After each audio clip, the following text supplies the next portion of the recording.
Good afternoon, everybody, and welcome along to the Traction channel for our first RaceRoom live stream in quite some time, actually. I've only just made it down to the rig right at this second, so as usual, it's chaotic and last minute, so apologies, but welcome along. Good to see you all. Plenty of familiar faces already in the chat. Pishbot is back. Terj is here. Welcome, Terj. Thank you for all of your support you continue to give us. It's very much appreciated. I've also seen Ken Scott here as well. Good to see you again. Welcome back. And some new names. First time catching a stream live for Ayala of the Mountain. Welcome. Sorry if I've butchered your pronunciation there. But yeah, everyone, it is time for the RaceRoom Summer 2026 update. I'm going to not beat around the bush here. I'm signed up to a race that is literally taking place in 10 minutes and I haven't done a single lap. So we're going to get right into it. I did say something in the sort of RaceRoom preview video that I did about the menus being different, but I don't think that's happening in this update. I think I've just seen sort of work in progress testing stuff on that. So the menus and stuff still look the same for the time being as they did on RaceRoom, but plenty of other bits of RaceRoom have changed, and we'll get onto all of that during this stream. We're going to show you it all, we're going to try it all, we're going to race. Most of it is going to be taking place in online ranked multiplayer, because that's where I get the most enjoyment in this game, and we can use that to demonstrate a lot of the new stuff. And there will also be some DLC code giveaways. The wonderful people at RaceRoom, shout out to JF, has given us codes to give away during this stream so that you guys can get your hands on the new DTM 2026 car pack, which released today and costs €29.99. It's worth it if you're into your modern GT3 racing, of course, and you can check out our video if you want to find out more about the pack and decide whether it's worth it to you to buy it. However, we will also be giving some away today as part of this stream, so you don't have to make the decision as to whether it's worth it or not for you. You can try and win the giveaway, and then you can try it regardless. So there you go. Daily races, I have signed up, as you can see, for the Super Touring event at 2:10. Sorta, welcome back, welcome back. I am back on RaceRoom for the first time in a while on this channel, because time flies by in this life, and there are so many racing games that we cover that it feels like I was on RaceRoom yesterday, but actually it's like, I think it's more than 6 months since I last streamed this game, which is wild. Although we do, of course, as part of Traction, stream RaceRoom esports events, and I commentate on them and things like that. So RaceRoom has been on the channel, just not that I've been doing much ranked racing. As you can see, though, 2:10, we're registered for Super Touring at Monza. 19 people registered. That starts in 7 minutes, so I better get 3 laps of practice in. But there's this nice feature where it tells you which races you miss, overlapping races, you can see. If you hover over each race, it tells you which races you'll miss. And you may have noticed there, DTM 2026 has just appeared on the sign-up thing. We've got Alpine A110 Cup as well. So let's get this Super Touring race underway, or let's get qualifying for it. You get the chance to set some leaderboard times. Let's go, I want to go for Fabrizio Giovanardi. We're going to go the number 30 because we don't want the pressure of holding the number 1. Okay, I need to join in time. 6.5 minutes. Let's do it. What I don't know about RaceRoom, because I get confused between all the different games, is whether or not I can join the race after the qualifying starts, or whether I have to be there for the moment it registers. So it's 14:03, at 14:09 for me, so in 6 minutes time, get in the chat, shout at me, I need to leave and join the actual session. Hey, plenty of people watching from Canada as well. Ted Floyd, welcome from Montreal. Sean Y Gaming, also in Canada. Olivier in Montreal. Croatia as well, from Mahala. Amazing, well done, well done. Right, I mean, there's no beating around the bush. Let's try and get 2 qualifying laps in. And the first thing you will notice with RaceRoom is the new HUD. So, I don't even know what... oh. There we go, my gears weren't working. Now they're working. You can see with the new HUD on RaceRoom that it's basically been modernized. So usually, a lot of people are in the chat when I'm streaming RaceRoom saying, oh, why don't you use SimHub? It looks much better with RaceRoom. RaceRoom's old and stuff like this. Okay, I need to use my clutch, that's why.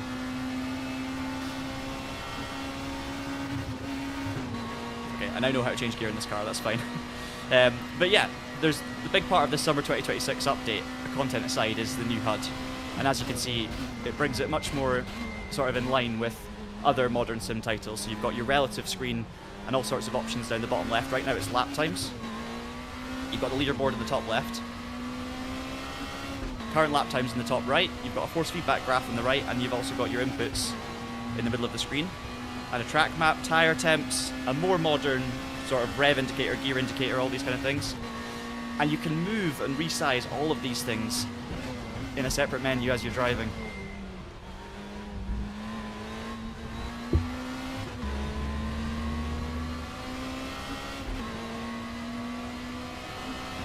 I don't think I've ever raced the Alpha 156, so this is going to be the first.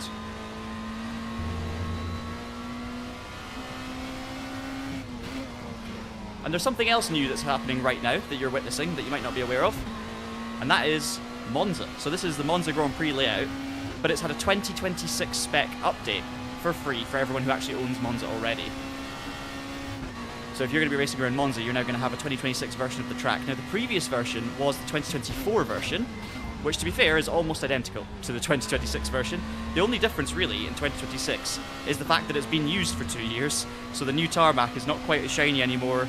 You've got many more rubber marks and general weathering and wear on all the curbs and the grass. And that's basically the gist of this update. It's more of a visual update just to make it look a bit more weathered and used to reflect real life. So nice little detail from RaceRoom. Doesn't feel necessary, let's say, but quite nice to know that they're wanting to keep their tracks updated. Monza was apparently looking too clean and shiny because it was scanned too close after a resurfacing. So there you go. Right, we might get a second lap in. I've got 3 minutes. We can get a second lap in. Need to remember to change gear properly. Right, we're into 67th with the first lap. No idea where to brake, so I'm just going to go just after the 150. A little bit early. And now, the other part of the new HUD, which I think is very important, look at the top of the screen. We have a live delta to the nearest 100th of a second, something that so many modern sims have, and although it can be off-putting, I actually really enjoy having it, personally. I like knowing, especially in qualifying, how my laps are going. Didn't get my gear change.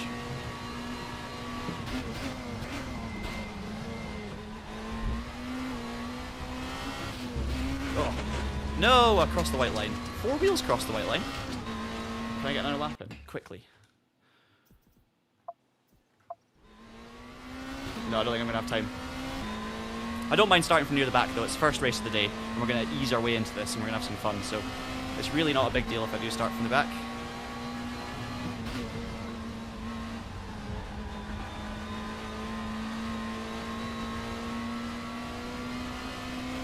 So multiplayer, there have been some changes that affect the multiplayer racing, and it's mainly due to the server has been essentially streamlined and made more efficient, the server backend that is. So when you're racing other people online, what used to happen, and don't quote me exactly on this, I'm interpreting this how I believe it's been changed. So don't take me word for word on this, but I believe what's happened is RaceRoom has simplified the way that your game loads in other cars when they're kind of further away from you. So it's actually, you know, cars that are so far away where their movements, specific movements to the nearest millimeter aren't as important because you're not racing them directly.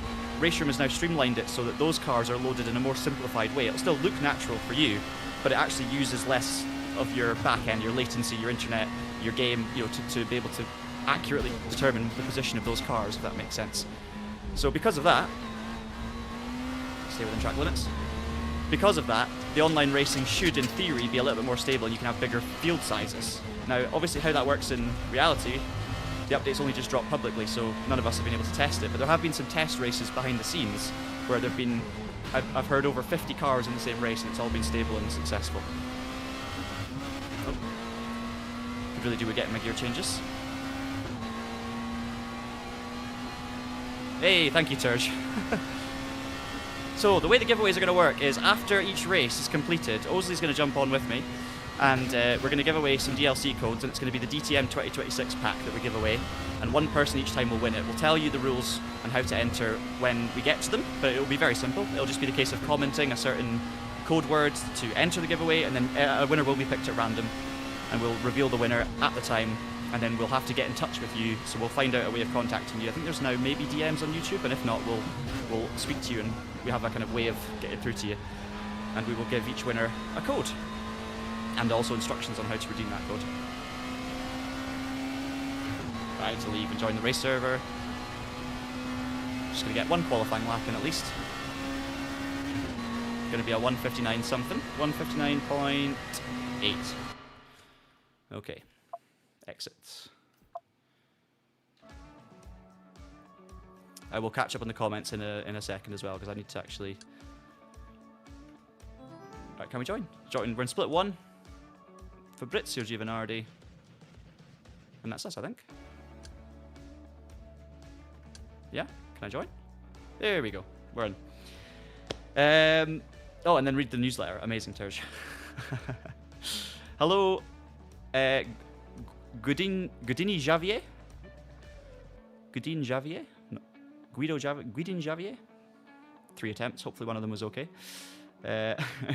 Oh, welcome back to the stream, Renovatio. Yes, exactly. Although, to be fair, when I recorded the video of this update, you didn't see it, but the first attempt at doing the racer in Monza, there was a massive pile-up at the second chicane, and Kelvin van der Linde's AI car ended up on its roof.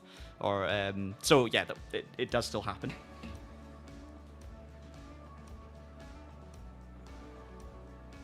Okay, 3 minutes left of practice then. This is our split one lobby for this race. Plenty of cars, and I can do a little bit more practice. Hopefully someone has some idea on the performance and things. I think Ozzy's with me in the Discord channel now as well. He is busy doing things, very important video things, but he's going to help us out with the giveaway. Are you heroes? Maybe he's not actually here, he's just in the channel, but we'll get him later on. Okay, 8 minutes of practice. Oh, sorry, 3 minutes of practice, so I can do one out lap. And this will, of course, be our first online race with. Actually, I might turn on auto clutch if possible, just to make life a little easier.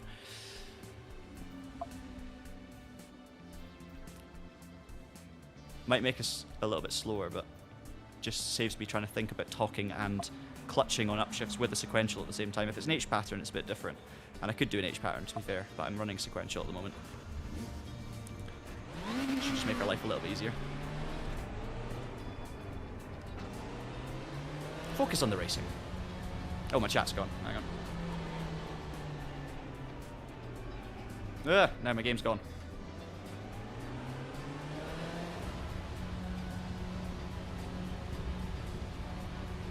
Now I'm also going to be talking and analysing a little bit the HUD itself in this, so you can see we've got the relative, and you can change that. So, it's on the feed HUD.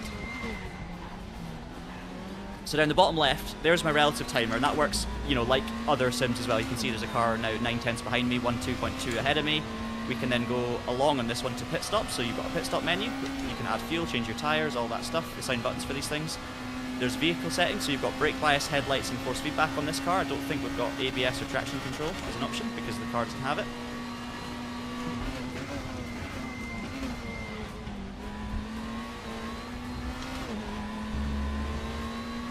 Then we also have, if we go back up, lap time, so your optimal and best laps.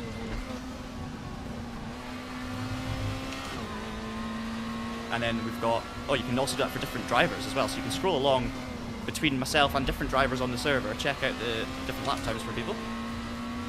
And you can hide everything and then go back to relative. So that's your options for the time being. Pretty good, actually. Oh, right. Cheers, Oz. I'll change, it's probably my Discord settings. I'll get that adjusted now, actually.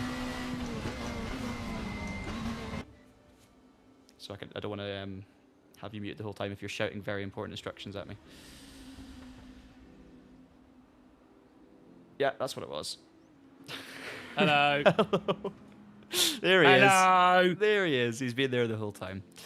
Oh, sorry. I just felt like shouting. Yeah, amazing. Welcome, welcome. How are you? Hello. Busy editing things? Yeah, very busy editing things. Excellent. Oh, how about you? Are you busy editing? Oh, no, I'm busy doing other things. I'm playing games. Yeah, I'm skiving. I'm going to very quickly turn down the volume. Sorry, turn up the volume of Discord so I can hear you better. No, you're already full. All right. Hey, well, if the car drowns you out, that's fine by me. Okay. Yeah, that's fine. You won't need to hear me anyway. Until, I know. Yeah, exactly. Okay. We, first race then. Pace-wise, we're not going to be there, but I'm going to be working out as you go. But it's Super Touring race, so it's not really about that. It's just about battling whoever you're around and having a laugh, which is exactly what we're going to try and do. How much VRP are the new cars, says Specific Parts? Well, I don't know about the VRP credits specifically, but the new pack is €29.99 in euros. So that gives you an idea for the full pack. You can also buy the cars individually as well. And all of that information can be found on the Traxion website, but also, of course, if you actually head to the RaceRoom store, you can find all the information out from there. We'll do our first giveaway after this first race is done. There's not been any big physics changes in this update, I do believe. There might have been something small, but nothing that I've really looked at or heard about. So as far as I'm aware, no big physics changes at all for this update. It's more focused on the HUD. Obviously, new content, updates to Monza, update to Nürburgring, and some server backend stuff to try and improve your kind of online sessions and things like that. But we do now know as well there's going to be new Super Tourers coming to RaceRoom in future. All the info on Traxion. Right, I think we're pretty much good to go. I'm not going to touch I don't think you can actually. Oh, you can change fuel and stuff, but we're just going to leave it all on default. We're not going to touch a single bit of car setup. We're just going to do a 15-minute race and see what happens. 5th on the grid, I believe, so we're actually quite high up, considering we just did 2 qualifying laps. Yeah, exactly. Everything's modernizing, but even iRacing modernized its HUD recently. To be fair to iRacing. And look, we've got car radar as well, in the middle of the screen. So race starts in 21 seconds, but we now have an actual radar to show us where we're, who we're battling with. But it's all again been modernized in that way. Oh, everyone's on the grid, so we're going. Do I have launch control? Probably not in a Super Tourer. Right, here we go.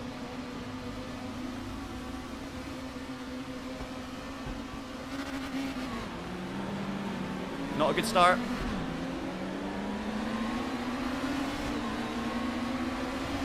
I've turned names on just so we can see who we're battling, and it's Gear Knob who's just ahead of us at the moment.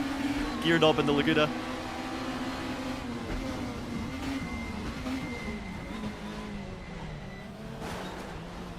Ooh. Okay, tried to keep it clean as possible in the first corner, but also tried to make a move on Gear Knob. Didn't quite work, but I don't think there was anything too bad in there, just the usual Monza stuff.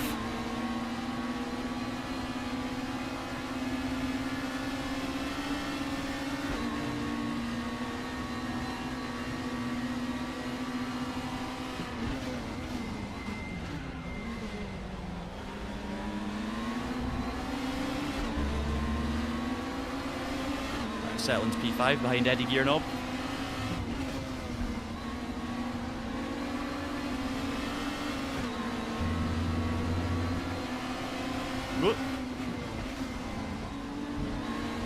Well, he left the door open. And we've got the beamer as well. That's P3.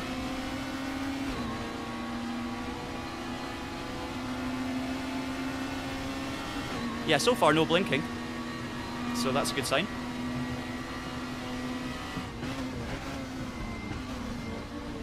Of course, remember that, if you've watched my RaceRoom streams in the past and you've seen the blinking and stuff, it's obviously part of it could be the game, part of it could be internet connection, so you've got to kind of balance between the two, if that makes sense. Got a battle up for the lead though up ahead. Ink to Marks got past Larson after that mistake out of Ascari.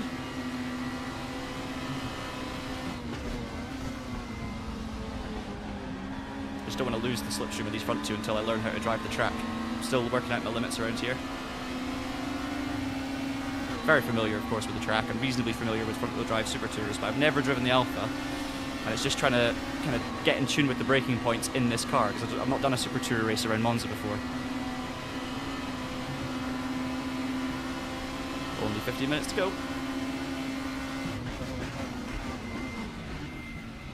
That's not how you do turn 1.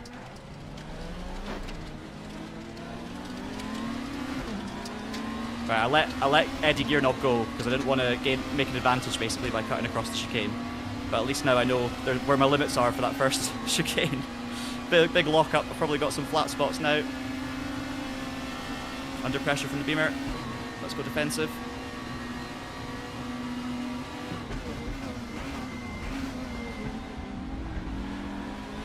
Leave a tiny bit of a gap for the overlap. Perfect. Didn't want to cut completely across the BMW there because it'll affect both of us. Right, head down again. Hope the front three battle.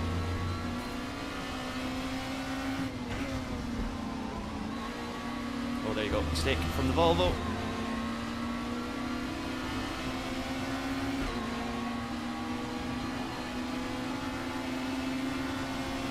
Oh, it's a good car. I do love the look of the Alpha as well. Any Alpha Super Tourer is just mega, but the 156 is kind of forgotten about as a Super Tourer, really. People tend to remember the S2000 car that came after, and of course the 155 that came before. Especially in the UK. British touring cars never got to see the 156. We just got the 155 from Tarquini and Simone, which is epic, of course, in its own right. I think we've got tyre wear there on the HUD as well as the temperatures and pressures. You've also got I think that bar is depleting, so I think that's wear.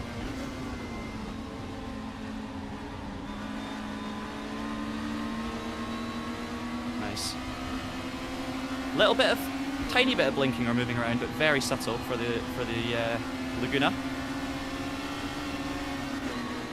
A little bit of side draft. Not as much as the Volvo's draft up ahead. We're going to go for a late switch.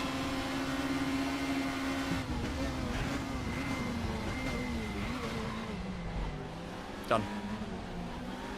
Oh, a bit too early on the power on the way out, but we should be okay. Just take that Volvo slipstream all the way.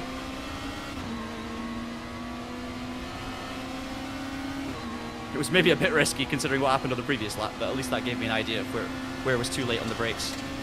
And obviously I locked up as well, which didn't help anything.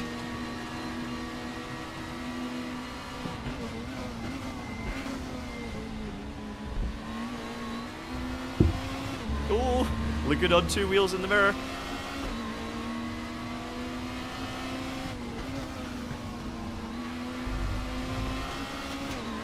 Just don't run into the gravel, because that's the other thing with this update that I haven't mentioned yet, the gravel.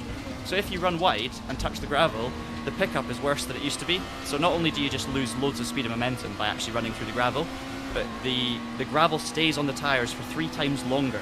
So when you run off and come back on, it takes 3 corners, 4 corners sometimes to kind of clean up the tyres, and you have no grip, as I discovered during my first testing.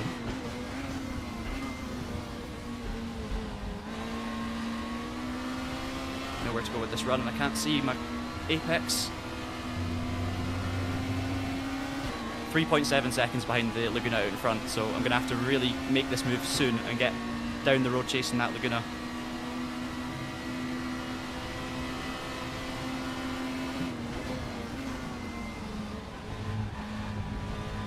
I was going to wait and take the slipstream down the straight, but actually, let's just get through and then worry about it later.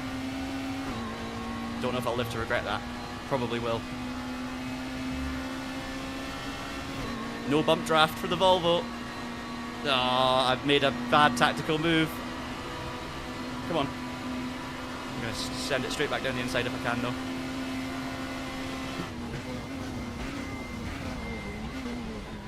Nope. Focus on the exit. Okay, it was a mistake to make the move into Alboreto. Should have waited, but I thought I'd maybe be able to hang on.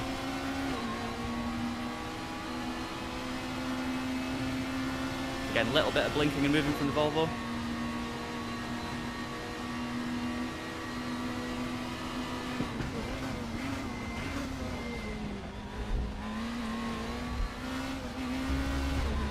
A little bit of an incident point for just cutting that curb too much on the inside, but it did allow me to make the move, so arguably a tiny bit cheeky, but I didn't mean it. It wasn't bad. We stayed, I mean, realistically, we were within the track limits there, so I'll take it. Right, 4.1 seconds, 8 minutes. Get your predictions in. Am I going to catch this Laguna and win this race with 8 minutes to go? I need a second every 2 minutes. That's a second a lap. I need to be quicker than Laguna with no slipstream, and assuming I don't, you know, fall back in with the clutches with the slipstream with the car behind. So now I need to find my pace, basically.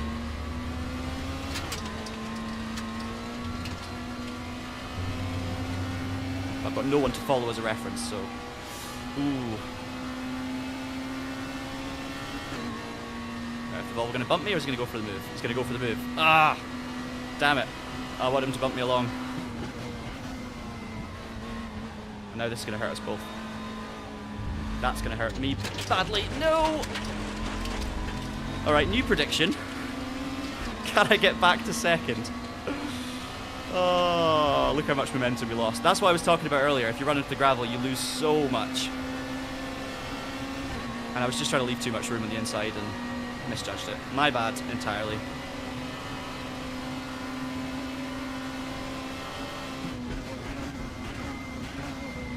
Second gear, not first in the first chicane.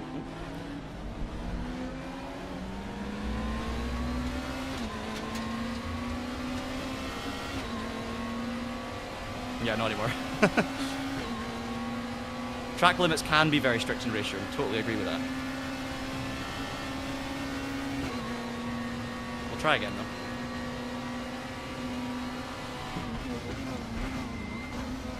I think if I get a run at it, my pace is actually... I think it's okay, based on... I'm kind of within my limits most of the time here, and I feel like there's more on the table, and I'm still lapping quicker than a lot of the cars around me. So I think pace is pretty good for me. Relative to the split that I'm in anyway, or this particular, we're in split 1, but this particular field, let's say. Yes, yes, I think Victor will be the victor. I agree. It would be nice if that Volvo had pushed me, and then we could have maybe worked together and been, pushed our way up to the lead. Oh, mistake for the Laguna. Great exit for us. This is what we wanted. Right, come on, Volvo, pull left. Now this time I will go for the move in Parabolica because we'll have the Volvo in front of us to pull us along. So now it's an advantage to get the move done, but I'm on the outside here.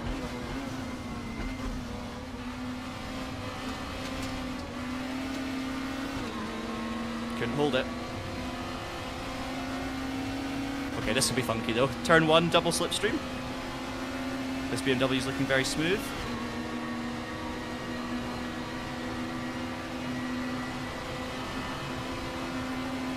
Excuse me.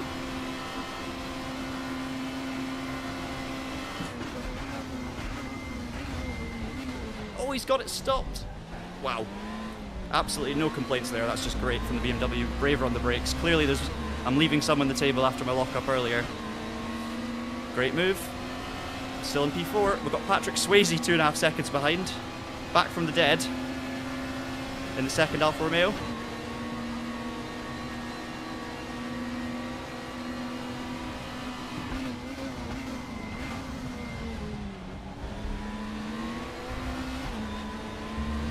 We're definitely faster than Ink to mark ahead, I'm pretty sure.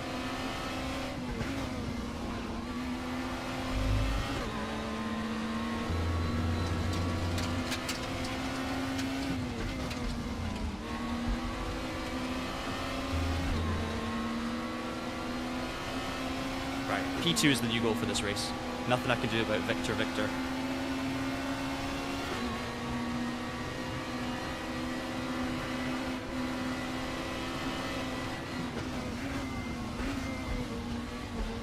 Bit of patience there for me. Didn't think I would gain anything from sending it down the inside of Ascari and ruining my exit. We just lose, both of us just lose loads of time. So let's just be careful here. Now we're catching leader again.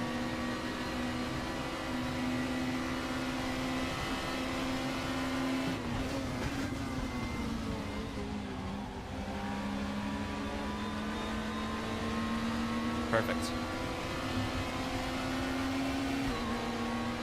Maybe third gear is the one through Alboreto. I took fourth that time. There you go, bit of a bump. I know there's safety rating to play with here, but I think this is okay.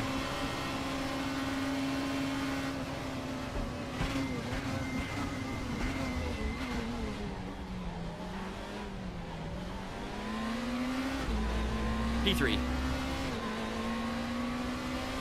Gained another second on Larson. With only 2.5 minutes to go, it's not going to be anywhere possible, but it's fun race. Always fun racing. Super Touring on RaceRoom. I have not had a bad Super Touring race on RaceRoom, or a boring one at least. Especially when you get up on 2 wheels.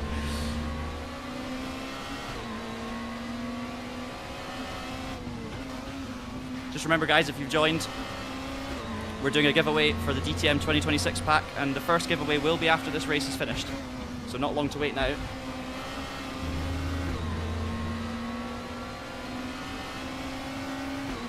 Plenty of different combos on the go today as well. We're purple in Sector 1 on this lap, by the way. So I'm going to push the BMW along the next straight as well. I'm not going to go for a move into Ascari.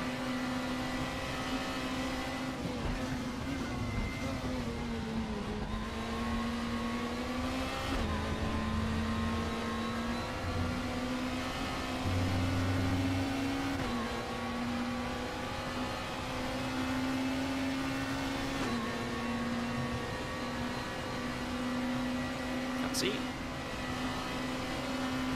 Oh, there's a bit of weird movement there.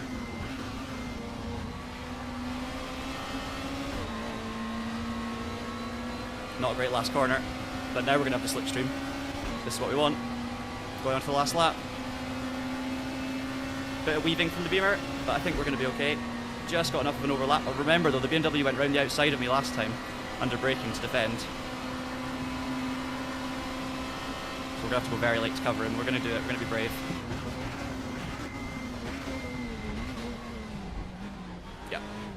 Just leave enough room. Ah, I've left too much room, probably. No! No! Through comes Inkta. Oh, I was too polite, I think. I was too polite. I should have closed the door and I went, nah, this is fun. We'll leave a car's width. And obviously in Monza, I had no room to leave a car's width. I was being way too polite. I think I'd earned the corner. It's fine. Still time. Still time. Monumental error. Hey, it's daily races. This is the thing, right? It's fun. It's very low stakes. I don't even know my racing at the moment, but we're in the top split, which is where we want to be for the good races, so that's all I can ask for at the moment.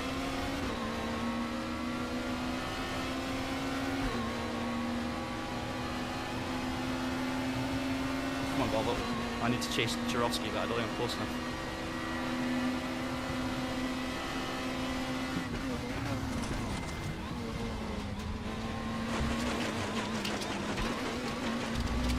That's it over.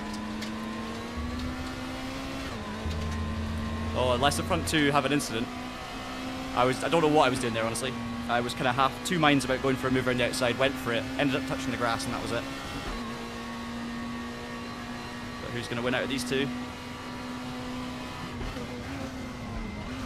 I should have stayed in the game until the last corner. But I was worried that Jurovsky was going to get away if I didn't go for it. Well done, Victor Larsson, winning the race. Inkta mark second. Gabriel's third, and then a pretty disappointing fourth, but hey, I think I had the pace to win that race, so we'll maybe try it again later on. Good fun though, really good fun, as is always the case with daily racing on RaceRoom, in my humble opinion. I think it's a really good platform for easy, accessible sim racing that still feels really good. And look, I just want to show you this real quick. This is your HUD editor, so I press the letter M on my keyboard and I can move any of these things, I can hide them. All of this stuff.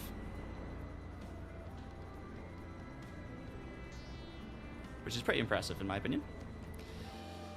Right. Osley, shall we do a giveaway? Hello. Would you like to do a giveaway? I shall. I was really hoping you got second there, because I had the keyword. Well, save it. A second. Oh, you could have saved it. You could have saved it. I could have saved it. And hoped I finished second again. Yeah. Well, let's save it for the next Oh, one that you do. Inkta's here. Oh, amazing. No, I don't think you hit me.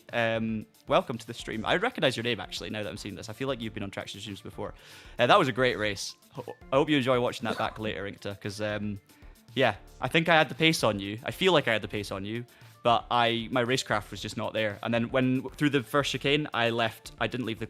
I didn't close the door on you when I think I should have. Oh, no, that was a BMW. I don't think you hit me, though.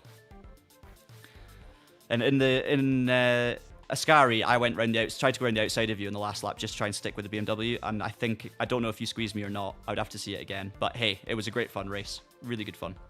So just need to, I need to be more aggressive, I think, on some of these. But that was great fun. And well done on your podium. Okay, first giveaway is underway.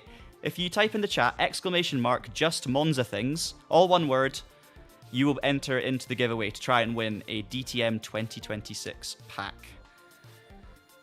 Shall we just enter the next? I want my redemption at Monza. There's another one in 50 seconds. Or should we wait for the DTM sprint race? Oh, what do you think, Oz? Should we do another one of those? Oh, Nordschleife. Oh, no. Well, there is a Nordschleife MX-5 race in 25 minutes. But do you think we should do a super touring? That's true. It was good fun. Yeah. Or do we wait and do DTM Sprint Nürburgring? Maybe we should do DTM 26. Or we could do it later. Yeah, just shake it up. Oh, yeah, we'll do DTM. We'll do DTM. We'll do some practice is what we'll do. So I'll register for that race now. Enjoy. Whoever's doing the next Monza race in Super Tours, enjoy, because that's great fun. We're going to go and test, because it's new content, we're going to do another race. So we're going to test the DTM 2026 stuff. Let's go the Temerario, because it's the new car. We'll get registered. I know there might be a lot of Temerarios out there, but it's good fun. No capitals, King Carrot. No capitals, Stony MC. Just !just Monza things.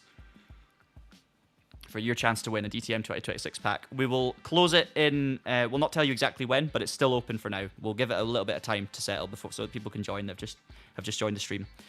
You can enter without your capitals, Sony MC. Don't worry. And guys, if you try and enter more than once, it won't make a difference. It won't give you a multiple entries. So just enter once. Make sure you get the spelling right and the format right of your entry, but just do it once you've done that, and that'll be grand. Okay, let's try and qualify then. We've got 15 minutes to qualify this DTM 2026. Marco Mappelli, that'll do. The race is 18 minutes from now, so that is at 55 minutes past 2. Once again, massive thank you to JF and the team at RaceRoom for giving us these codes to give away to you guys. I've got a question from Dead Name is Dead.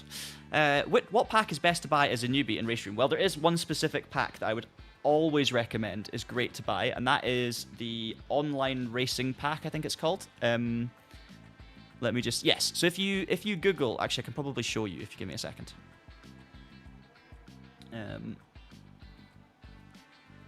Hang on. Here we go. Right. Let me just show you on screen real quick. So if you... Oh. Well, that's worked. Give me a second. There we go. Right. If you Google RaceRoom Online Racing Pack, you get basically 27 tracks with 71 layouts and 18 cars with 343 liveries for 90% off of what it would be if you were to buy these things separately. 91% in fact. So it's £25.61. That is the pack I would thoroughly recommend to anyone who's just got RaceRoom, who's maybe tried it with the free stuff for a second, decided they like it and want to just do one more stage of trying things before actually committing to all the different bundles. That's the one. £25.61 because it gets you a modern GT3 car, so you can race in the GT3 races, which are very popular. It gives you the Volvo S40 Super Tourer, which is obviously one of the best Super Tourers, and you could have taken part in that Monza race, because I believe, is Monza also included? Yep, look, Monza's in the pack as well. I'll do cars first. You get the McLaren, I think that's the GT4 McLaren. You get the Opel Calibre 1995 four-wheel drive DTM car. Absolutely amazing. You get the Porsche 911 Cup car, the most recent one. You get the Mazda MX-5, which also is very popular in daily racing online. You get a TCR Hyundai Elantra. You get the BMW, I think that's the 235M, or whatever it's called, Sport, basically an equivalent starter car to the Mazda MX-5. Great fun for racing. You get the Tatus F4. You get the Audi TT Cup car. You get this NSFU old thing. I can never remember what the class is called, but great for kind of vintage racing. And you also get this Dallara F3 car as well. So, and I'll look at all the tracks. So I think that's what, Sonoma, Mid-Ohio, Macau, Watkins Glen, Suzuka, Interlagos, Silverstone, Indianapolis. Don't know what that logo is. Imola. Hungaroring. Sachsenring, Road America, Bathurst, Dubai, Red Bull Ring, Norris Ring, Hockenheimring, Nürburgring, Daytona, Motorsport Area, that's Oschersleben, Lausitzring, Aragon, Zolder, and Monza. All of those cars, all of those tracks, and it will cost you £25 online racing pack. That is what I would thoroughly recommend for people who are new to RaceRoom, but I've tried the free stuff and want to give it a further go. So there you go. Let's do some practice. Remember, guys, !just Monza things is your entry for the giveaway. Too late. Oh, is it closed? It's closed. Oh! Terj wins the giveaway. Terj, I don't think you've ever won a giveaway on Traction, have you? I know you've been here for many of them in the past. Terj, you actually won. You actually won. He actually won. Incredible. He's on Discord as well, isn't he? Unbelievable scenes. Well done. Don't worry, there are more giveaways, everyone, so please stay tuned. GF, I see you in the chat. Can I, on behalf of all of these wonderful RaceRoom fans that we have in the chat, I've just been telling everyone about the online racing pack, which is your starter pack with all of those cars and tracks. That's £25 with a big discount at the moment. Could you send myself a message on Discord, and if you're okay with it, you can let us know in the chat. But I think we should do a giveaway for one of those packs as well. So if you're up for it, I'm putting all the pressure on you now because we're live, and I'm speaking to you now from the live stream. But if you can make it happen, let's get a giveaway to the online racing pack, and we'll open that up to people who are new to RaceRoom. Okay, JF's a legend. He's already done it. Oh, I'm so sorry. I need to check my Discord. Amazing. All right. Yeah, no, we can do that. We can do that. What I'll do is I'll pass these on to Osley and we can sort it. Thank you so much, guys. Give your love to JF in the chat because JF is the man for RaceRoom and he's given us more codes to give away. Brilliant stuff. Right, let's do a few laps then in the Temerario. So our first jaunt in this new GT3 car on stream, which is part of the DTM 2026 pack, which is what Terj has just won himself.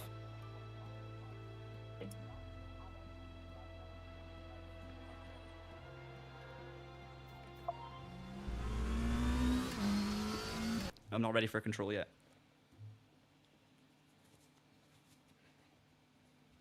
There we go. We've had one giveaway so far. Cretchet Merc. Don't know how that's pronounced. We have had one giveaway, but there's more to come later. And now there's even more. Ooh.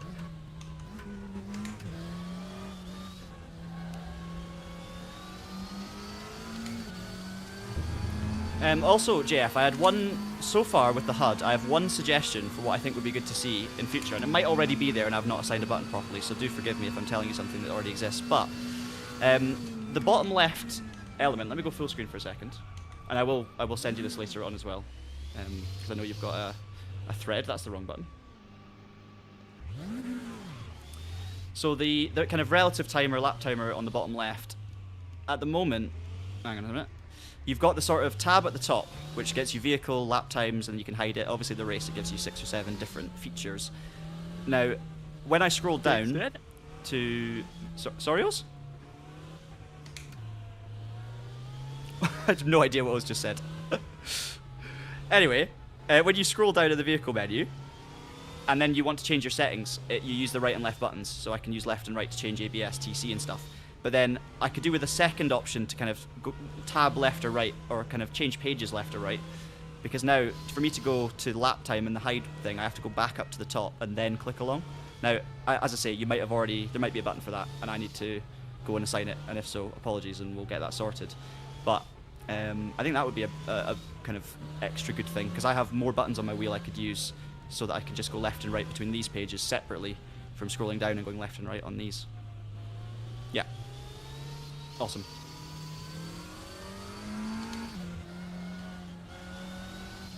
Right. Let's do some laps in the Temerario. We'll stay with this full screen thing. You've got my controls in the middle, in front of the dashboard. Yeah, while you're down away, you said 6-7. I could not resist. That's what it was. No wonder I blocked out without realising. Exactly. Fergie, can you message me on Discord? Yes, I don't know how loud Oz is coming through when I'm driving, so apologies if it's drowned out, but what Oz has just said, if you didn't hear me, was Terj, could you get in touch with Osley on Discord? And if not, I'll check, you can send me a message and I'll get you in touch. But we'll get you the giveaway code as soon as possible so you can join in these races.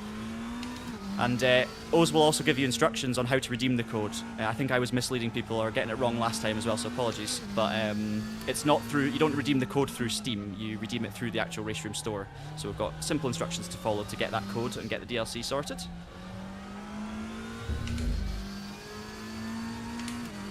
I'm forgetting that this is actually a qualifying session, so obviously I'm chatting away and that's fine, but we're not really doing much practice for a race. And I'm not setting any good laps, so... Whoa, Temerario. Now I've got traction control set to 5 out of 6, but in RaceRoom it's the opposite way to other sims, so that's basically one away from being turned off. But what I might do is turn it, slightly increase it, because I'm getting quite a lot of slip on the exit. So we'll go down to 4, which is actually increasing the traction control by 1.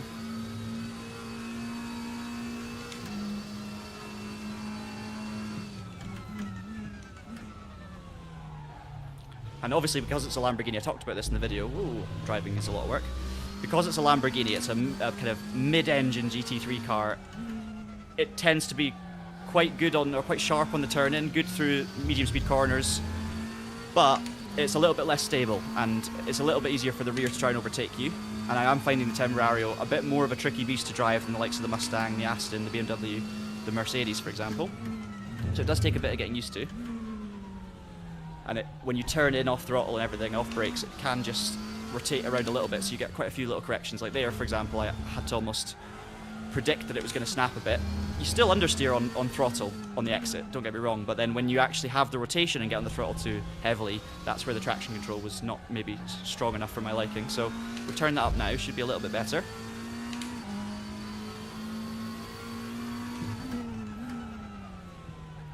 It's the short layout at Nürburgring, which I need to get my head around with the braking points. Too early. And that's a totally different corner on the short layout than it is in the full one. Oh no, too early on the throttle and just understeer straight away.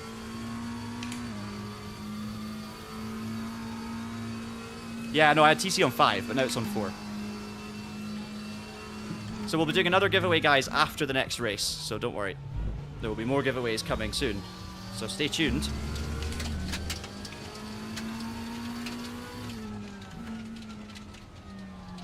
Have you got your HUD settings set to display all? I can't read the name quick enough. Nifel Mansour.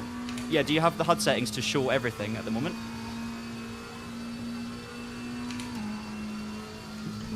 Because if you don't, that might be why the speedometer is not showing. It should be, if you've done the update today, and you're racing on the game, it should now be updated.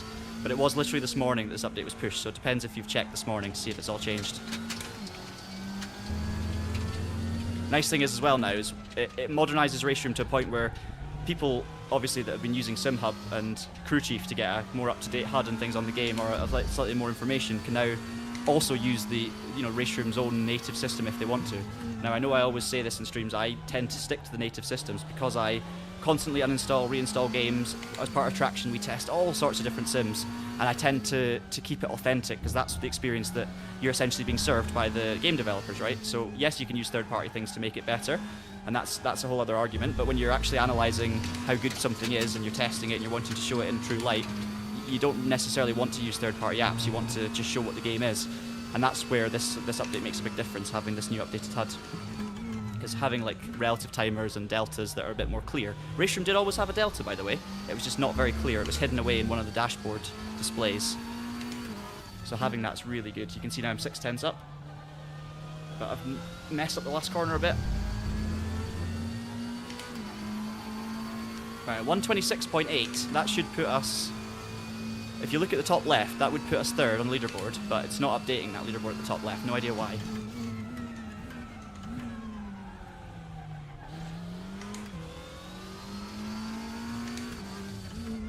What do you think of the sound of the Temerario, guys? I thought it was going to be dull and boring and frustrating because I was so used to the Lambo V10.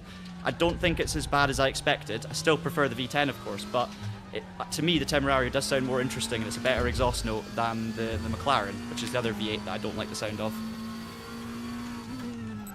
No braking marker for this corner, it's very tricky.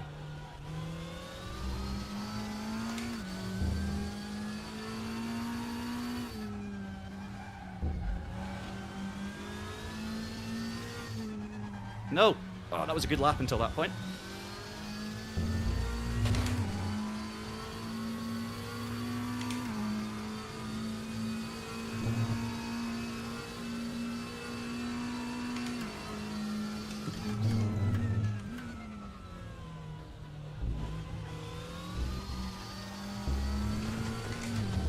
Ruined it in the chicane.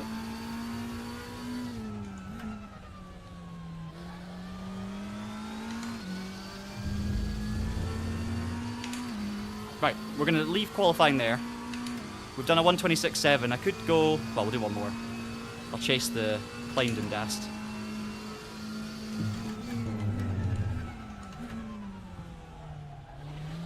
The leaderboard in the top left's not updating properly though, so that's something of note.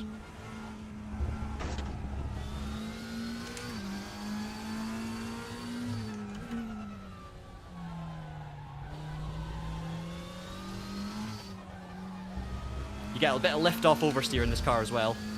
The balance shifts very, very quickly. Something to get used to.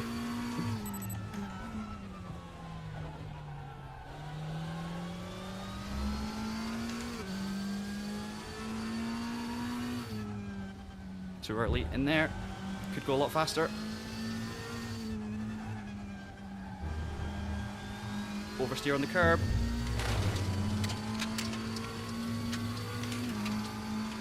Alright, trying to work out my braking point to this chicane. Still haven't quite got it yet. Just before the 100. Yep. Bit too early, but that's fine.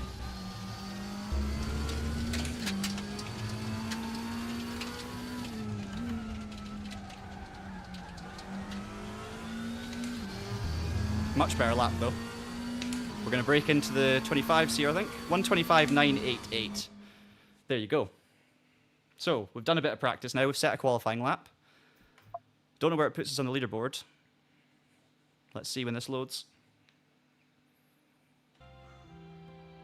Okay, that's not updated. 150. Okay, that's the wrong one. Back to the game. Let's exit this, and then it should show us. Daily races, DTM, 15 people registered, so already 15 people up and running with this DLC. Hopefully Turs joins us. Let me check my Discord, because I'll probably have some important messages. Right. Thank you so much, JF, for those codes. So when we give away DTM codes for the next time, we'll also do a giveaway for the beginner's pack. So we've got 3 codes to give away as well for the next one, which is epic. So here we go.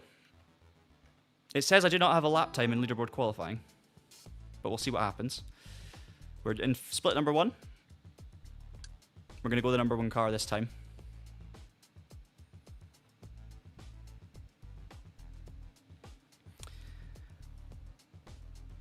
Yeah, the Lambo is starting to make progress, isn't it? We've obviously had the win in DTM and Oschersleben now as well.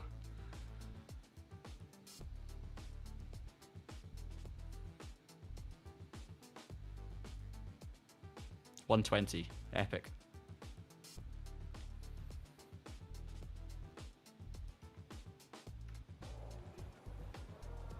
Okay, we're on pole. We've got Victor Larsson back in this race as well, so we have Larsson, who we raced against in the previous one. Hopefully more people join this session. I don't know if there's more than one split. Kokums is here as well. I think Kokums is a fast driver from memory. So we're going to have our work out here. But I do think we might be starting on pole based on the fact that we're top of this practice leaderboard. Hey, Victor's here in the chat. Well done on your win. You can stream snipe all you like, but just know that when I react to something on stream, you're going to hear it 20 seconds after it happens. Let me also... I need to assign some extra buttons here, guys, because I want a button for looking left, looking right, and looking behind. So let's just focus on that while we have a second to breathe. Yeah. Jasper makes a very good point. If you run into the gravel now, you can enjoy the effects of it for 3 times as long. Exactly. It is brutal, by the way. I've just want to point that out. It is absolutely brutal. We're going to set TC to 4 for this car, just from default, so don't forget. Because it does feel like it needs a little bit more for my own sake, just while I'm getting comfortable and in a racing situation. There's no downside in having that tiny bit of safety margin. I am getting a bit too much oversteer when I nail the throttle. So we can manage that. Let's see. So we want to look back button, and we want to look left and look right on my steering wheel. So there's your new HUD options, by the way. M to access the menu where you can drag and drop your different HUD elements. You can reset them as well with a button. And then you've got all these other ones which I've assigned here. And hopefully we get a kind of left and right page change added in future. That would be really cool. Then, where are we?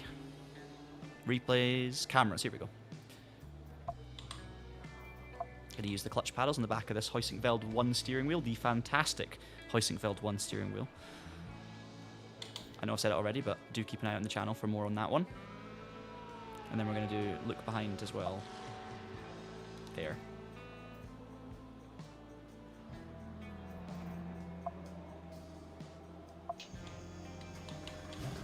Perfect. Now I know my face is kind of blocking the HUD, so I'm wondering whether maybe for this race I shift it a little bit.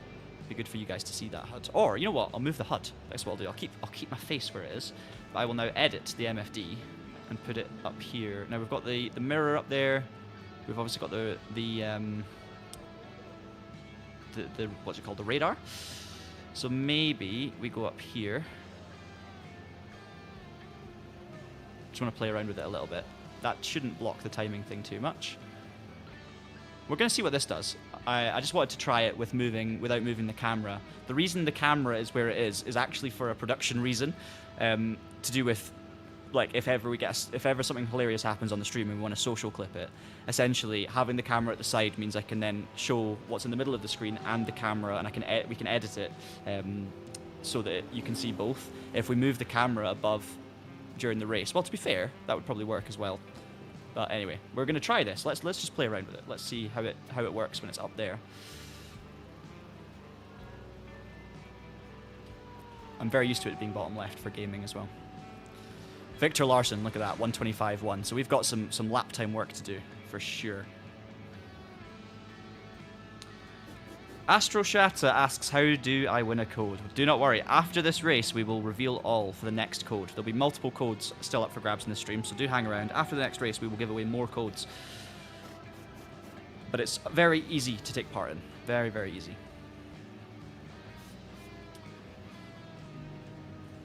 Yeah, so the input graph is now standard HUD. So I think for...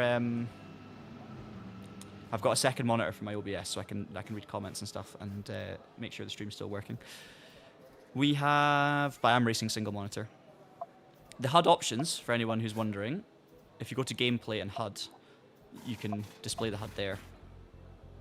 And once you've got it all displayed, I think this menu might be different from the main menu when you're not in a session. Or at least it was different in my kind of early work in progress build, so this is the one to trust.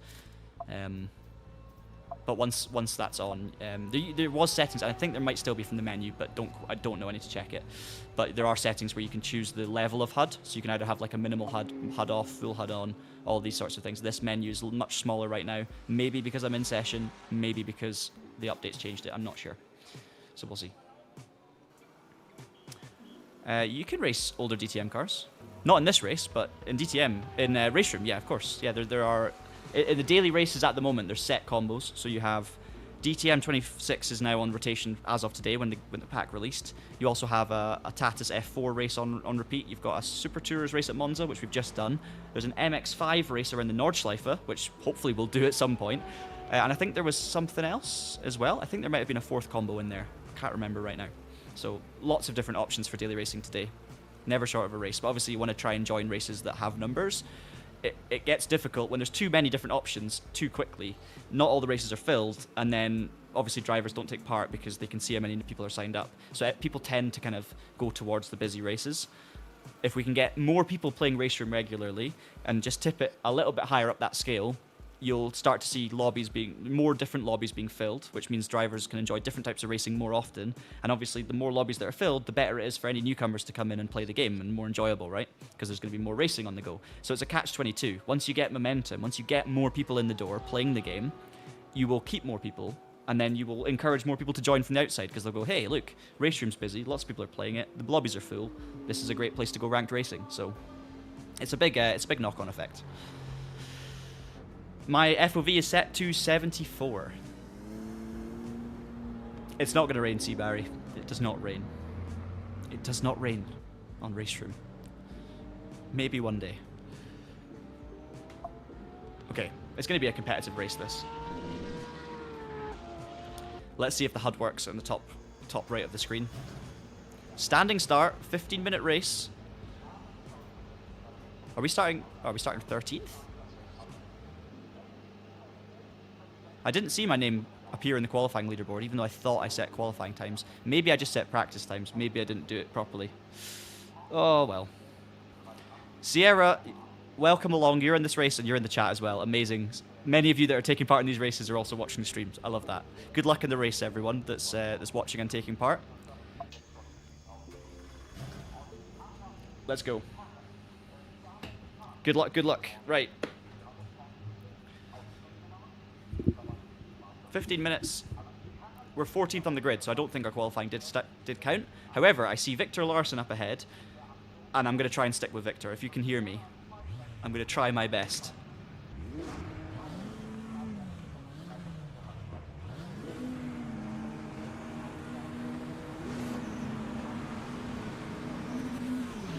course, we've got traction control off the line.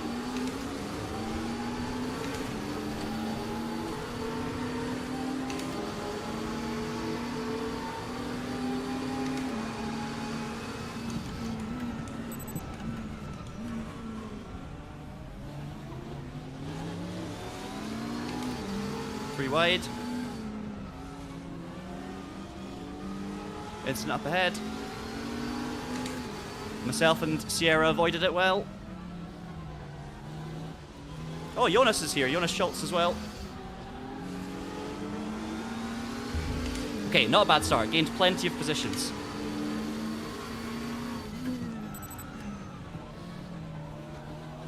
Sierra's got it all wrong. Went for the move on the Lambo. Didn't work.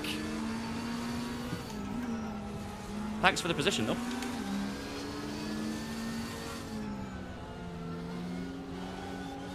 I don't know the pace of everyone around me here, so we don't want to get held up too much, but equally we don't want to cause any incidents. There's side by side out in front. You can see that in the distance. I'm going to go for the Lambo here.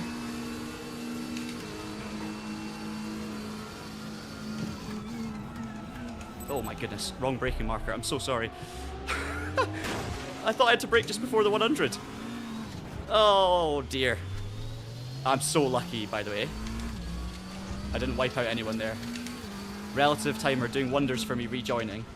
I swear it was like brake just before the 100. Was it the 150? Abysmal. Abysmal. I was laughing about Sierra handing me positions, and then I did that. 10 times worse. Alright, well, thankfully, we didn't wipe out anyone. That was extra safe, but we got it done. And now I've got a lot of work to do. Guys, I am throwing away results. And it's not even in the name of entertainment. Because I think it would have been more entertaining if I had not done that. I'm just being stupid. Right. Work to do. 4 seconds to close in on Nguyen Duc Hung, and then Sierra up ahead. So let's focus on that. Head down. 12 minutes.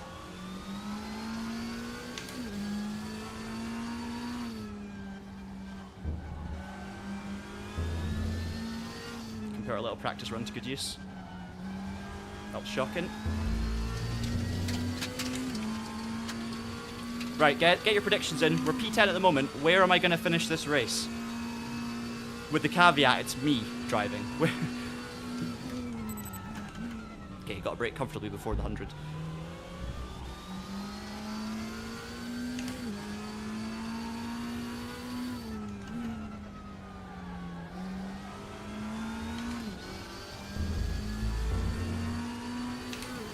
In the wall, says JF. Oh, you know me too well. I don't know if there are any walls to hit around here. Pit wall, maybe?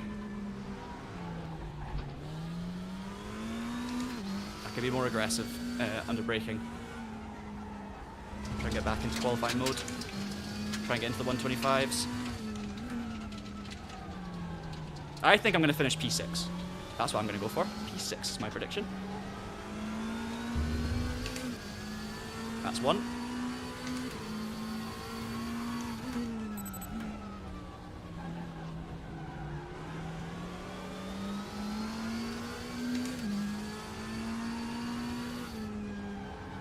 Oh no, oversteer. My fault. Basically, direction changes. Don't be too aggressive on your steering, but also, crucially with this car, you have to balance everything on the brake and the throttle. You cannot afford to be sort of just chucking this car around and letting it sort itself out. It doesn't do it. It will throw you off. Okay, that was too close to 100. So definitely I'm a bit too ambitious into the chicane. That's good to know before I get into a battle again. This server seemed pretty stable, I'd say, considering I'm streaming as well. Same internet as before. Everything's looking pretty good. P4 says architectural craft. P5 was another prediction I saw there.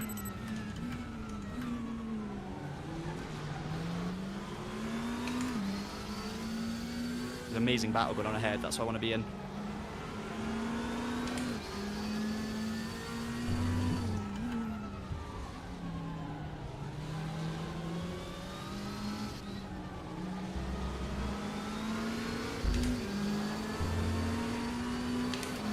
Victor's miles out in front, so Victor managed to get through the pack and check out. That's who I was trying to follow. Sierra's in the chat and the only McLaren.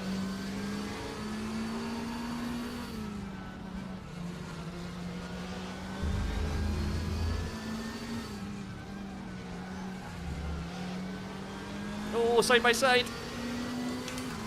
Ah, good exit from Sierra.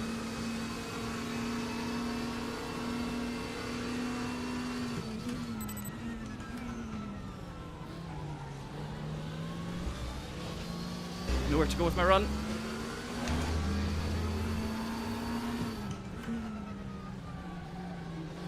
Catching is one thing.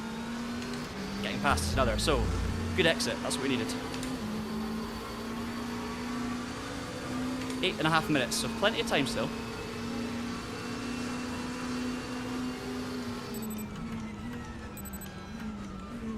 Couldn't see my braking point, so it wasn't going to do anything stupid.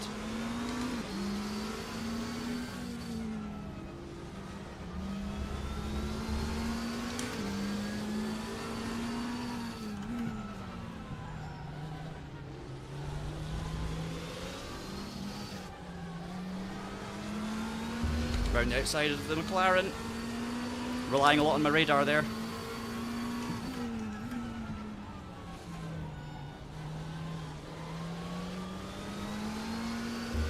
Move done. Thank you for the space, Sierra.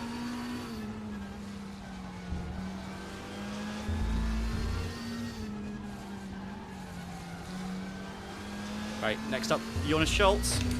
I've got a good exit. This is exactly who I tried to pass last time at the chicane.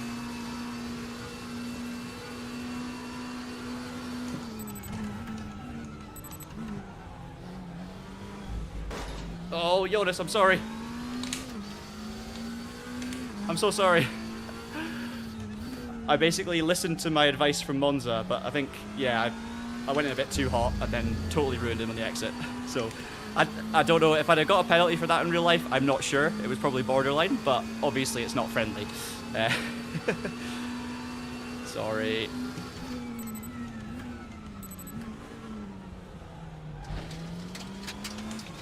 Anyway, P7.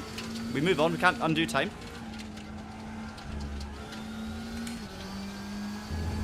Probably should have just cut across the chicane. That's maybe what I should have done.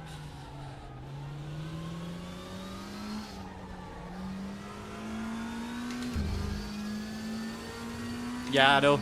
I know. Is he streaming? If Champion Joe is streaming, someone jump in his chat and say John says sorry. I'm sure that'll make him feel way better.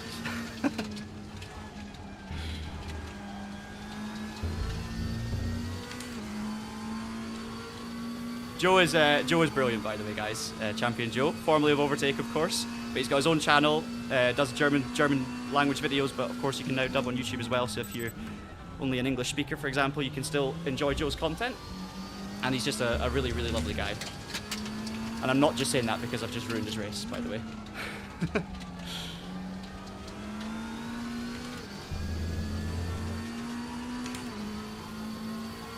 6 minutes to go.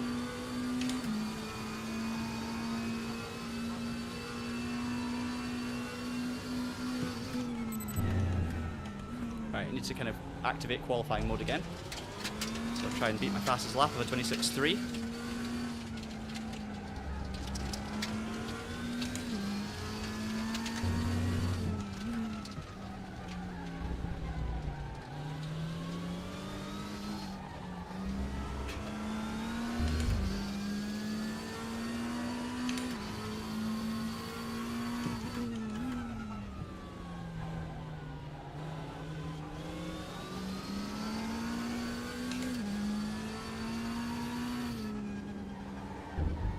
I said before this race, or at the start of the race, that I wanted to get into the 125s. Still my target. And I'm on the cusp. Just need to get the chicane braking right, which I haven't done yet.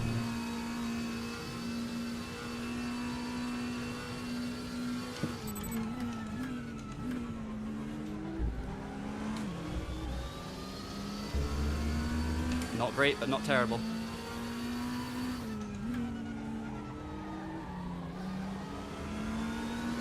Victor's absolutely checked out, so I'm so sorry, Victor. I've not been able to try and stick with you here or give you a good race. Got caught up and, well, made a massive mistake, let's just say. Tyres on the left are getting incredibly angry at me. Did a 126.0, so still didn't get my 25.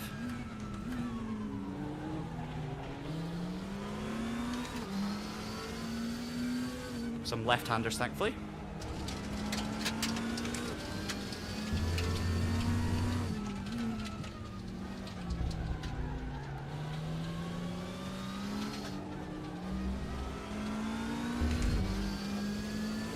Close to track limits. P6 still on the cards for sure. Oh no, why did I say that? We'll go for an out-in-out approach.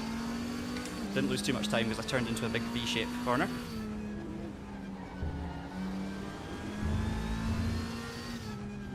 If you can adapt your line on the fly, it'll help you out a lot when you make mistakes. Just completely change your entire cornering technique as you miss the apex by miles. But we're there. We're still, I mean, 4th place is only 1.7 up the road here. We've not got long enough to go. That's the issue.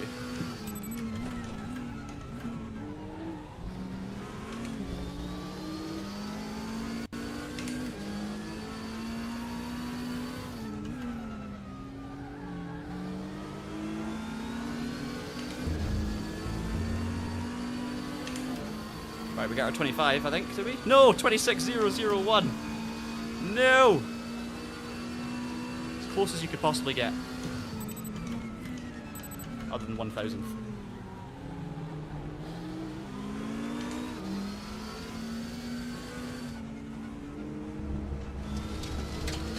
But that was with a mistake as well, so. Guys, the Mustang is also new as part of this DTM 26 pack, so obviously all of the 2026 liveries are new, but car-wise, the Mustang is new, the Aston Martin is new, and of course the Temerario is new to any sim. But the Mustang, although it's been an ACC and a bunch of other sims in the past, of course, it comes to RaceRoom for the first time.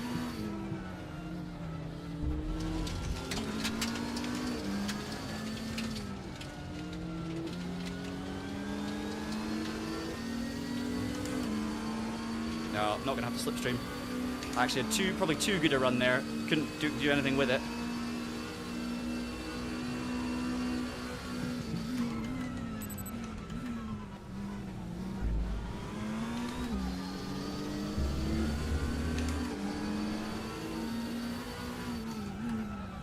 Oh. Thought about sending one, but the gap closed and you can see me on the inputs very on and off, just trying to make sure we stay clean there. Can't afford to mess up Joe. There is a bit of jittering still, yeah.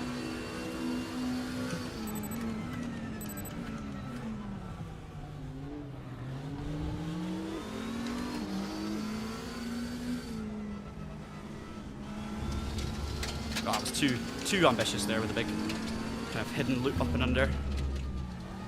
Maybe 1 or 2 laps to go now, and P4 is possible, but I need to get through 3 cars.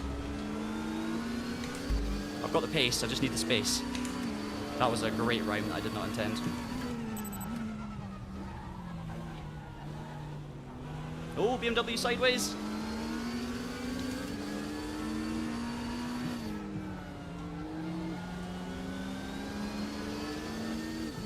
Oh, no. My fault.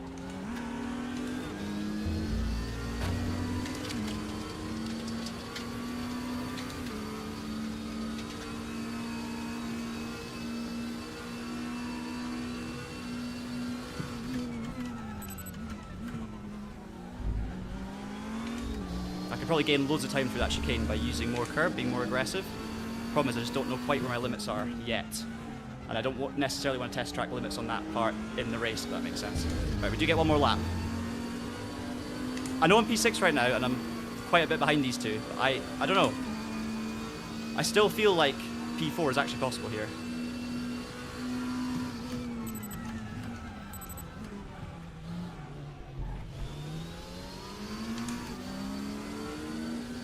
For that very reason.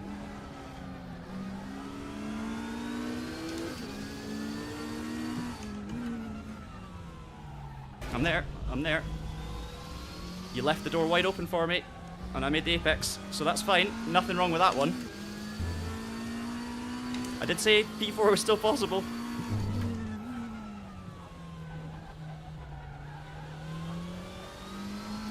We didn't get our 25 though. 26,001 in the end. Giveaway coming up, guys, for this pack. DTM 2026. You can try the Temerario in a sim for the first ever time, or you can try a Mustang in RaceRoom for the first time, or an Aston Martin Vantage in RaceRoom for the first time. In its current spec. Colkins and Larson took the win. That's who I was wanting to be with, but I wasn't good enough. Big mistake from me on lap 1. And then I think if I was able to follow Larson and Kokums, work out what's legal and what's not line-wise, I think I would probably have a bit more pace as well. Anyway, P4. Oz, have you got another P4 related thing? Because you're going to have to pull one out again. Aston P3, Porsche P2, Porsche P1 as well. Oh well, good fun. Good fun. What car are you driving? I was in the Temerario. Temerario. Temerario. I was first of the Temerarios, me and Champion Joe. Oh, I need to go apologise to Champion Joe. Is he streaming?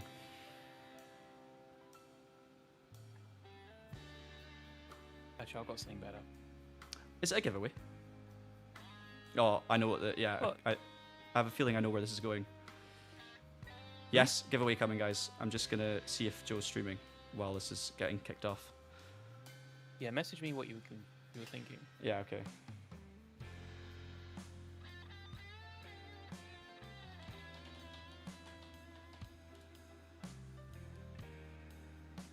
Ah, no. You pick. You pick. Yeah, It's appropriate Joe is live. for this one.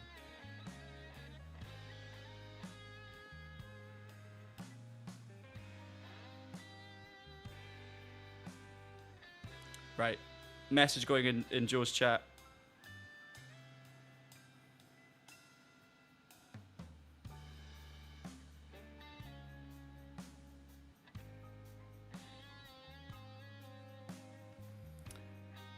Let me get back to the stream.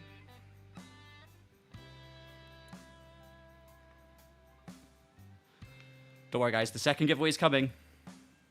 That was a good little side-by-side, Sierra. That was good. A couple of corners, actually. Ah, okay. So that was an issue then with the leaderboard. Guys, second giveaway code is underway. It's !GOATED RaceRoom. All one word. GOATED RaceRoom. No worries, Jeff. No worries. Because I think I did a qualifying lap, but it wasn't updating the leaderboard in the top left. And then, obviously, it didn't give me my qualifying time. So there you go. Look at all those entries coming in. Great to see everyone. Check your Discord real quick, John. Yes.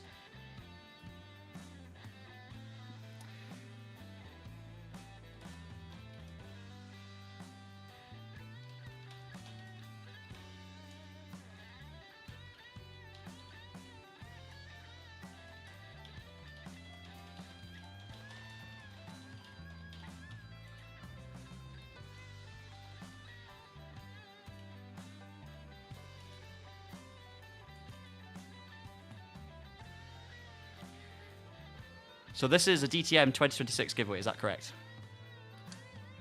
Or is this the Yes. online pack? This is DTM 26. Brilliant, okay.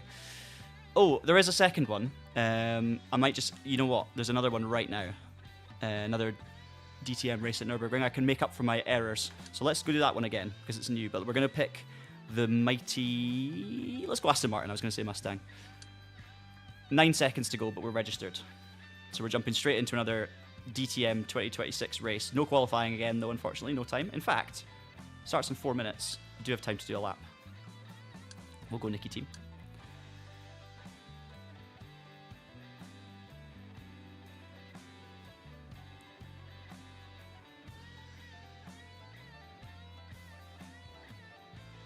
Let's not ruin Champion Joe's race next time. That's a message to myself, not anyone else. exclamation mark, go to the race room. We can see everyone coming in to the chat with the entries. I've got 2 laps to do qualifying in a different car, so let's just see how we get on. I don't know if JF's hotfixed this already, or we have to quit the game and restart it, but let's find out. Because qualifying did work for the first race, so it's not it's clearly not every qualifying's broken. So let's just try it and see what happens. So front-engined Aston Martin, very different driving characteristics, of course. Don't know if it's faster or slower. What are the correct tyres, Nate?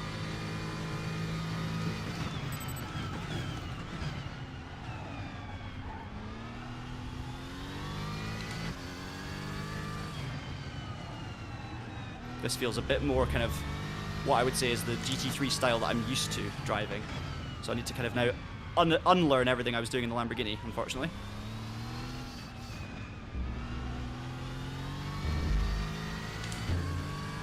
Not fixed yet, no worries. Well, I'll just do the laps anyway. Ah, there's no 100-meter board. Okay, so I thought that. In qualifying, there was no 100-meter board for me. Seems like I've got none again in this session, but I do have in the actual race, so there's like a difference there for some reason. Ugh! Somehow, I spin the Aston. I didn't even spin the Temerario. Right.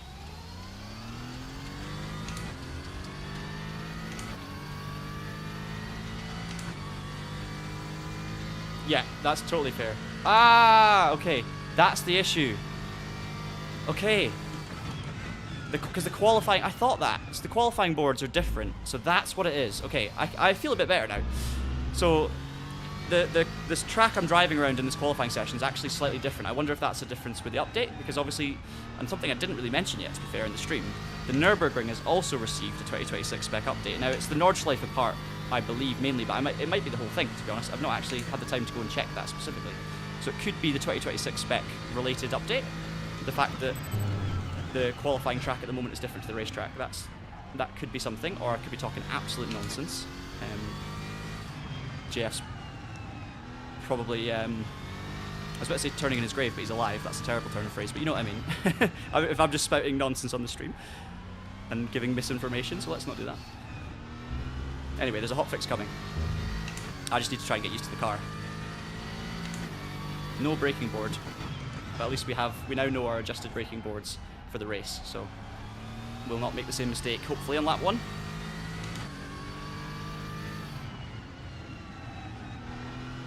By default setup, this car is more understeery in general, but I'd say it's still pretty kind of... It's still quite nose... What's the word I'm looking for? Not nose heavy, pointy, let's say. Lap's not going to count, but we'll still set it anyway, and then we'll jump into the race. Okay, so the 100 board in this is the same as the sponsor board in the race. Okay. Oh, terrible lap anyway. Thank you so much for that information. That makes complete sense. Oh my goodness. Right. I'm worse on the entry. That's going to be like a 27. Ah, 26.7. Alright. Hey, it's not terrible. Hey, Simpatico Shop is here. That's John Fader, I believe. Welcome, John, to the chat. I assume it's John I'm talking to anyway. He's not dead. Jeff's not dead. I thought you were dead. What I mean is, Jeff, I hate saying things without being sure about them, about your game, because you're going to be sitting there going, John, shut up. Like, I try and only say things that I know are true, but that doesn't always work, unfortunately. And giveaway number 2, the winner is, hey, Ayla of the Mountain. Congratulations, you have won. First live stream on Traction that you're watching, and you've won one of the giveaways. So Terj wins one, Ayla wins one as well. Massive congratulations, well done. And you win the DTM 26 pack.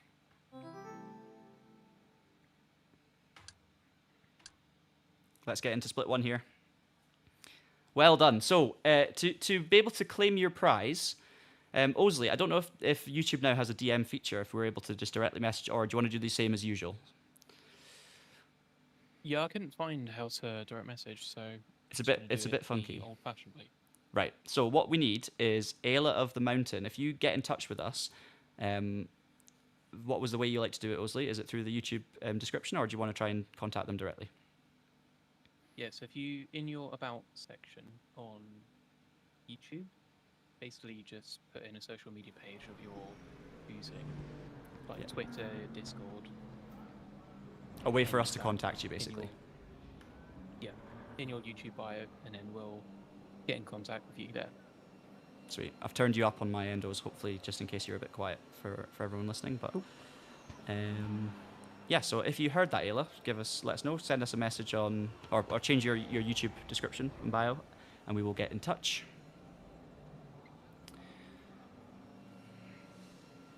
And if you're unsure what to do, send us another message and let us know you're unsure, and we will make sure you get your code. More giveaways to come, guys. In fact, there will be another giveaway opening up very shortly. It'll be open during the next race. Or maybe even open before, because we got some extra codes from JF. Thank you, JF. If we don't do it before this race, we'll do it after the next one, and we can do more at the end of the stream if we need to as well. Okay, Ayla's on it. Excellent. You know the score. If you struggle, let us know, and Ozzy will sort you out and give you the instructions as well on how to redeem your DTM 2026 pack. Right, 2 minutes until the next race. We've got Gaspar Misch in this session, so that's the race win gone. Champion Joe's back. Champion Joe's back to be taken out once again. I'll send him one more message, guys.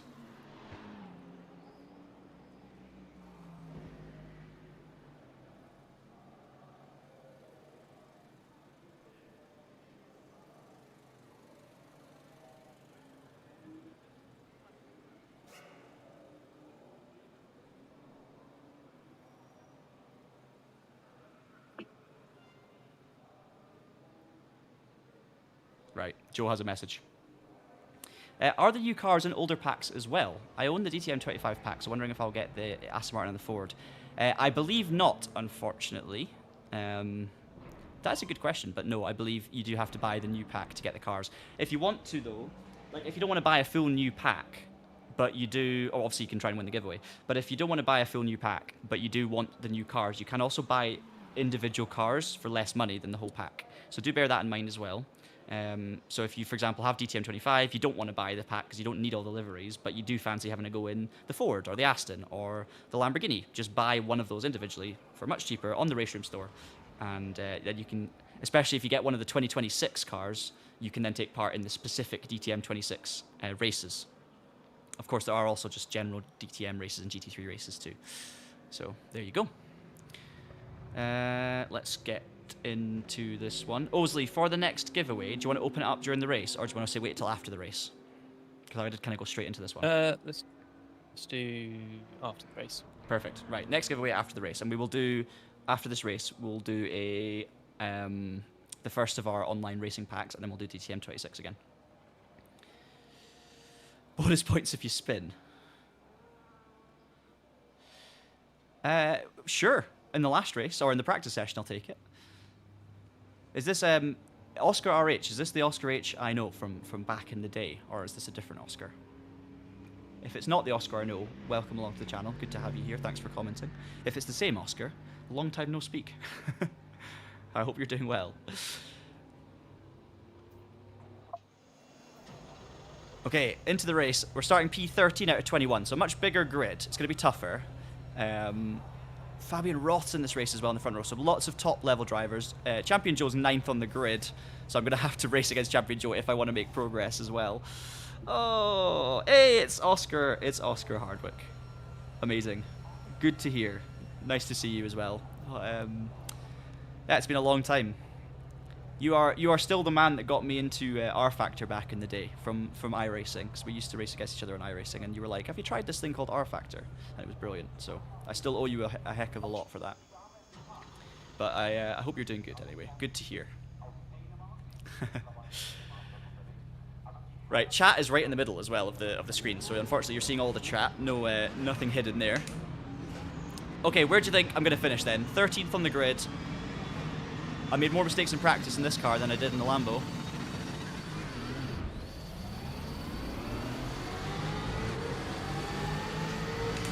Used the wrong gear stick.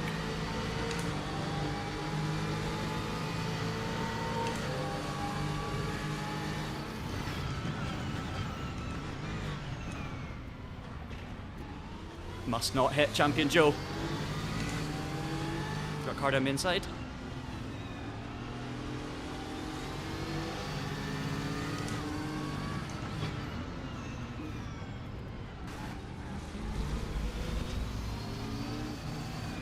Patrick Swayze's back from the Super Tour race. He is back for the dead, unlike GF, who's not dead. Oh, this is getting feisty now. Oh, it's going to be a spin. Saw that one coming a mile off. Pulled out of it just at the right moment. Hey, Joe.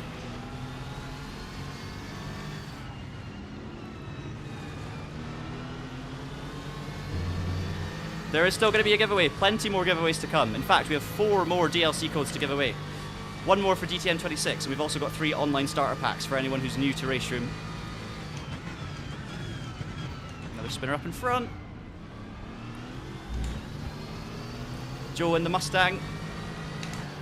We're up to P6 though, so big progress already by just not being an idiot on the first lap. It's amazing what not being an idiot can do for you. Big slipstream.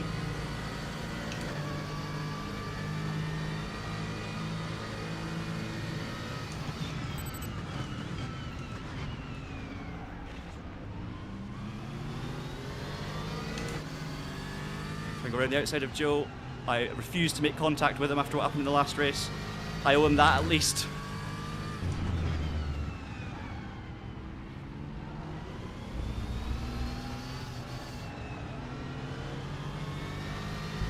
But of course I'm going to try and get the move done.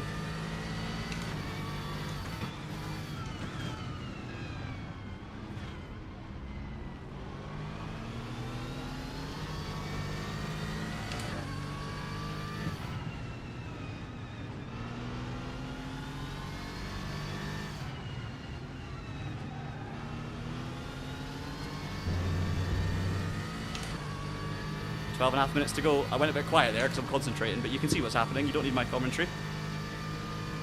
Oh, it's going to be a repeat.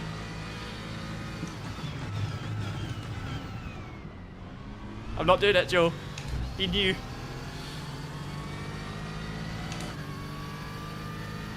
The thing is, if I didn't go for the move the last time, I would have sat there and gone, why was I not being aggressive enough? I said during the Monza race, you know, be more aggressive, do the door shutting thing, and that's kind of what I tried to do.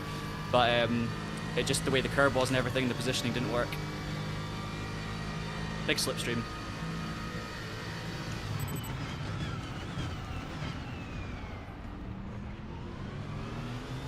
Oh, just about left in the room. Yeah, job done. Thank you, Champion Joe. Good battle. Oh no, it's not over.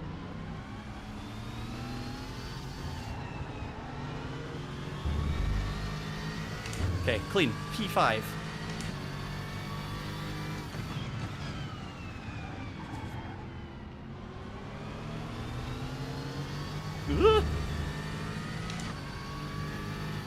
Nope, grass. Oh, I'm really scrappy in this Aston. Still need to sort of...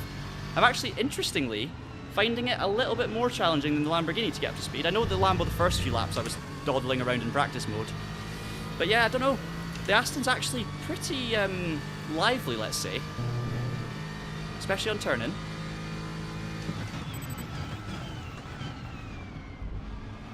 Oh. Mistake for P4. That'll do.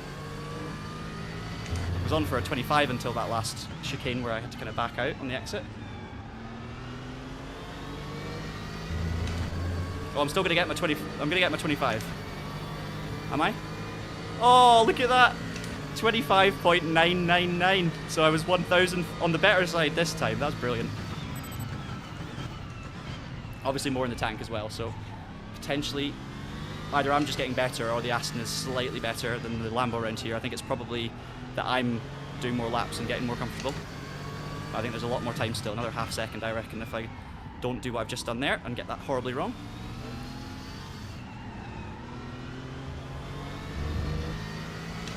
Oh, P2's got a penalty as well.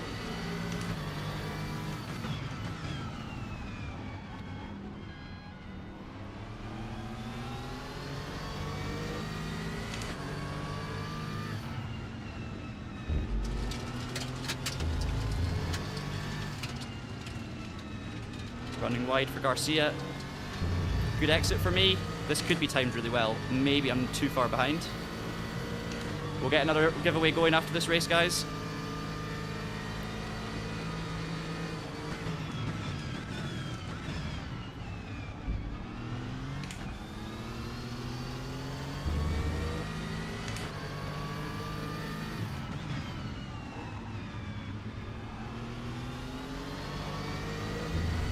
Mess up the last corner. Could have been another 25.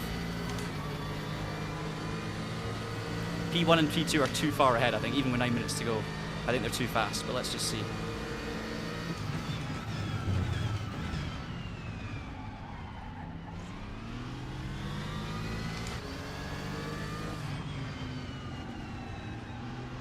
Good fun racing around here, though. Great little track for GT3 racing. Gone for the dive, and he's actually let us go there. Fair play. I don't think he needed to give us that much room, but you could see the body language of the car was going to give us the room, so I've done it.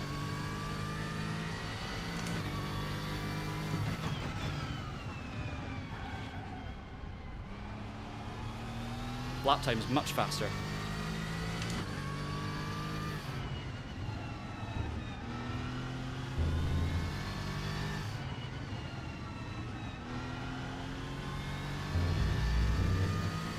Be a mid 25. I told you I felt like I had half a second in me, and we're half a second up on this one. Let's just get the chicane right first. See if we can close in on the cars ahead.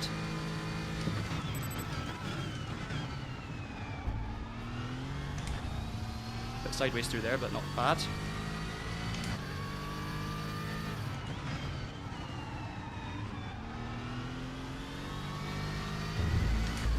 There you go. It's a low 25 now.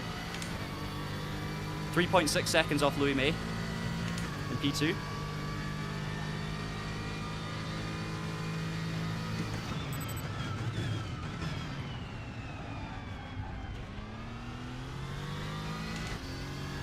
Definitely brake later into that first corner.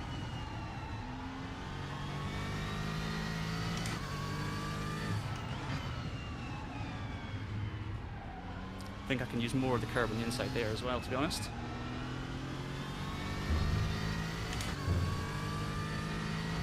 I'm going to read those comments in just a second. I've seen a few coming in asking us some questions, but there's too much happening in this short layout to have a look right now. But yes, we were able to test the updates early. It's a process that we go through as a media outlet and certain content creators as well. Yeah, how were you able to test the update? You can't play offline, and the new update wasn't on the server. Yes, so we the way these things work, because we're a sim racing and racing game news outlet, we are in touch with a lot of developers, and we will be given access to games to either review them or test things early or try things out. So we are part of, I guess, a number of people who would have received early access to a work in progress build of this in order for us to test it out and make some content. So it's just essentially it's a marketing strategy from game developers, right? To try and showcase what their update's going to have and build some hype around it. It's what most game developers do. Obviously, different people do it in different ways and different amounts of time before, and different people get access. But we're lucky to sort of be one of the outlets that does get access to these sorts of things in a lot of the time, but not all the time. And it definitely differs from update to update, and depending on what game you're playing.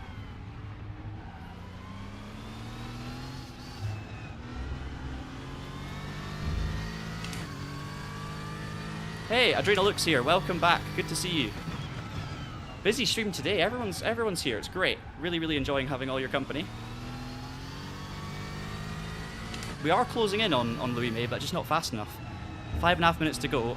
I know I can drive a little better than I am right now, but I'm not doing terribly. I'm running, what, low 26s now? Well, I've done 25.3, 25.8. This is going to be probably similar.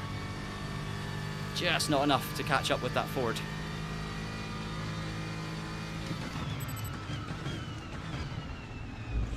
Oh, yeah, definitely could take more curb through the chicane.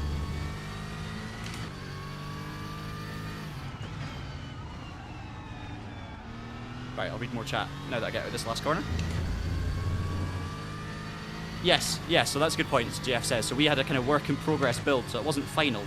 There were, as with all these things, that the developers are working very hard to get the update finalized, and it's never perfect, of course. So right up until release date, usually there's little tweaks and changes, and as part of the process that we are, as content creators and a media outlet, part of the process, of course, of testing things early is sometimes you're the ones to sort of uncover certain bugs and issues, because it's an external party trying something that's maybe only been able to be tested internally or by a select few people on certain hardware. So it's sort of, in some ways, it can help sometimes stress test a few different things, and sometimes media outlets and content creators try and do silly stuff to break a game to test it, and that can actually sometimes be quite beneficial.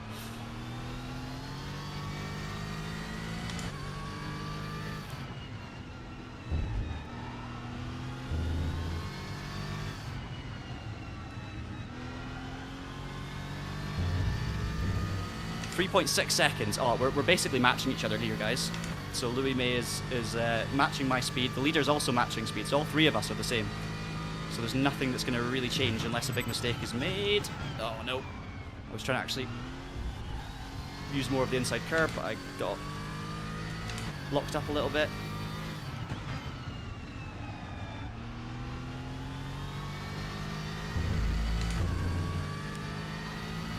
Three and a half minutes to go. I remember Adrena Luke, of course I do. Of course I do. There are a number of names in the chat today that I see regularly on Traction streams, and obviously I see all of the comments coming in. One thing that people don't realise as well is we do see all of the YouTube comments coming on videos as well. Now, we cannot respond to most of them because there are literally hundreds of comments every day, and if we responded to every comment or answered every question, it would take hours and hours and hours, and we would never make any videos, which is a shame. But we'll obviously, you know, when we have more time and we're not working on kind of secret projects or working on the next video, which is always priority, we sometimes take a bit of time to go and respond to as many as possible. But yeah, we like every bit of support that you guys leave on a video, whether it's a nice comment saying you've enjoyed it, whether it's a constructive question, or even, you know, just an opinion about the game, and if it's a negative thing, well, if it's a constructive critique or something, that's grand. We notice it and we appreciate it, right? Like it does kind of motivate us and keep us going, just knowing that. But sometimes you get bombarded with nonsense comments as well. That's kind of part of the job, but we see all these comments. So when you get a nice comment that says, you know what, this was good, or I enjoyed this, or something, it you know, it helps kind of motivate versus some of the more challenging ones, let's say. So basically what I'm trying to say is all of the support that you guys give on all these streams, just by appearing, by being regular viewers, just by saying hello, and even for those of you who never comment, I know there are lots of you that watch these streams and videos, don't leave comments. I mean, I barely leave comments when I go and watch other people's YouTube stuff, so I totally understand the silent minority, or majority I should say. We appreciate you guys too.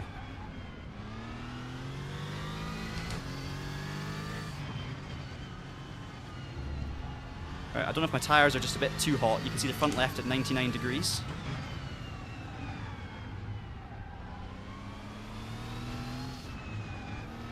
So my lap times are kind of stabilizing at high 25s. I think I've done 25.8, 25.7, 25.9.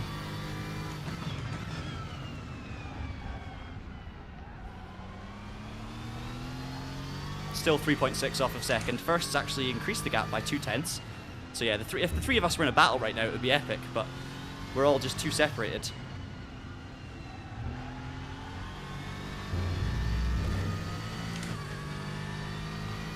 Ah, thank you, Delifta. Much appreciated. And I'm seeing some comments now from new names that are saying, I just like to watch and listen and learn. So maybe you don't leave comments and stuff. And yeah, no, we massively appreciate every single bit of support, even just by watching the video, leaving the odd like, or just by being a subscriber or a regular viewer. It goes a long way. It helps us do what we do, and obviously we want to continue doing what we're doing into the future and keep building what we're doing. And the more support we can garner, it increases our chances of being able to do this for longer and continue to improve what we do and learn to make content better and more engaging for you guys and more informative, etc., etc. And it's also like the support of, obviously we service the viewer, right? So our job as Traction, or my job within Traction, is to help sim racers and racing game players understand what they're playing, get better at it, get the most enjoyment out of it, learn about it. And obviously sometimes that means we review a game and it's not very good and we say this isn't very good. Sometimes it means we review a game and say it's amazing, we show you DLC, we show you testing, or we give you sort of guides and things. But the reality is we don't serve the game developers here, we serve the player, because if we can, you know, help the player find racing games and sim racing titles that they enjoy and help them get better at it and get more out of it, it's going to help everyone, right? Because the more people that enjoy sim racing and play it and are engaged with it, the more game developers are going to sell more copies and future games are going to get more interest. So by us trying to serve the player, not the developer, in turn, hopefully we help the developer in some way. And I say we, me and obviously hundreds and hundreds of other fantastic media outlets and content creators out there. It's just the whole industry. But even though we don't serve the game developers, we obviously quite often rely on the game developers and these companies to, you know, tell us information about new updates and send us codes and allow us to do the content that we do and show you guys things early. And obviously in this instance, for example, the giveaway codes for RaceRoom, as we cross the line in P3, the giveaway codes for RaceRoom are thanks to JF and the team at KW and the team at RaceRoom. So big shout out to them for getting involved as well. So we're obviously giving you these codes, but you know, it's RaceRoom who you have to thank for that. So there you go, P3. So we've had P4, P4, P3. It's getting better. It's getting better. I think Champion Joe finished 5th in that one. Nice little race. Are you ready for another giveaway, guys? We're going to do it. So this first giveaway is not going to be DTM 26. Oh, so just let me know and confirm that you're able to give away one of the other codes, and I'll explain what it is. I can. Amazing. So this next giveaway, guys, is the online racing pack. So we can't obviously vet everyone and work out who's got this pack and who doesn't. But what the online racing pack gets you is it's essentially a big starter pack, getting you lots of different cars from different classes and lots of different tracks on RaceRoom. So I'd ask that anyone who already owns the online racing pack on RaceRoom, I ask you to refrain from entering this giveaway, just for the fairness of everyone watching that doesn't already own the content, because it's not going to be of any use to you if you already own it. But this giveaway now is going to be for the online racing pack. So I will once again just pull up on screen what the online racing pack is. We'll get to our next race in a minute. We'll take a little bit of a breather here. Let me get this up. So if you already own this content, guys, all of it, please refrain from entering this particular giveaway if at all possible. And for everyone who's new to the game, hopefully here's a chance to get started in a big way. Okay. So the next giveaway will be for this, the online racing pack. 12 cars, the BMW GT3, you've got a Super Tourer, you've got a 1995 DTM car, a GT4, MX-5 Cup, Porsche Cup, Audi TT Cup, a BMW starter car, a TCR Hyundai, an F4 car. All of these cars are in regular rotation as part of the daily races, and you also get a whopping 27 circuits and 71 layouts. So, the picture doesn't show all the content. That's a very good point. That is a very, very good point. Because, as you can see with the tracks, there's not 27 tracks in there, is there? Oh, maybe there is. 1, 2, 3, 4, 5, 6, 7, 8, 9, 10, 11, 12. Not quite. Anyway. Exclamation mark, third, with spelled out THIRD, third Berg ring. Nice one, Oz. Third bird ring. You can see the chat. You can see the entries coming in. So write that in the chat. Exclamation mark, third Berg ring. That's a mouthful. And enter for your chance to win. I was also thinking nerve third ring, but that's a bit harder to say. Yeah, the more difficult you make it, we're going to catch out some people that struggle with spelling. It's not meant to be a difficult thing. The results are getting better. Maybe we're still going to get our P2Os. So get entering, win yourself an online racing pack. Then I can put Latuna Seika. Yeah, Latuna Seika. What are you going to do for one? That's a silly question. We're one never going to know. Seika. One Guna Seika. Laguda Seika. One Monroe. Yeah, or definitely. John One Row. This is getting ridiculous. We're not going to do the next DTM 26 race because we've done a couple of them. I'm going to pick something else. Now, we do have, Alpine A110 Cup, which is free in 20 minutes at Laguna Seca. 44 people are signed up. That could be a good one. It is a little bit of time away. In fact, could we do another race before that? Not really. We could do F4 at Vallelunga, but it's not very popular at the moment. Super Touring at Monza will get popular, and that was really fun earlier, but I have already done it. Maybe we do the free Alpine A110 Cup, actually. And we might just be able to squeeze in a Super Touring race at the end if we do that.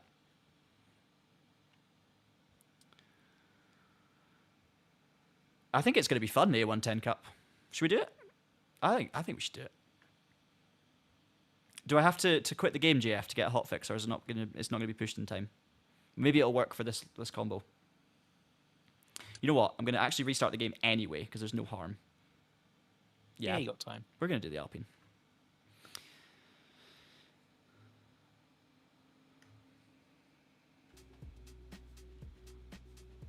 Yeah, I think the A110 is gonna be good fun.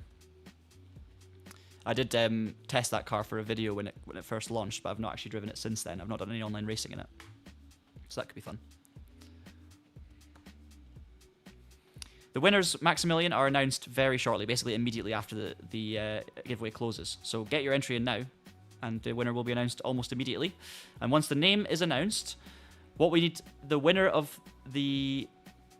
to do, once we've announced the winner, is to change basically edit their YouTube channel name description to include like instructions for us to contact you on social media, just so that we can get in touch with you, because YouTube doesn't have a very good native messaging feature. So do that. With that, Ozzy will contact you, tell you, give you the code, tell you how to redeem it, and away you go. So that's how we're going to do it. We're going to close this one very soon. Christian7288, please stop entering multiple times. You only need to enter once.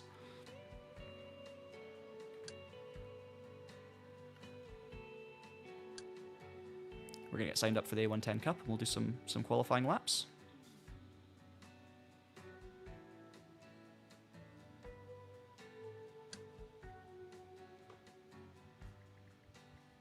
I do like the kind of old school Renault F1 livery, but I think there's a traction. Yeah. Tom Verdier is in a kind of traction coloured car, so let's go with that.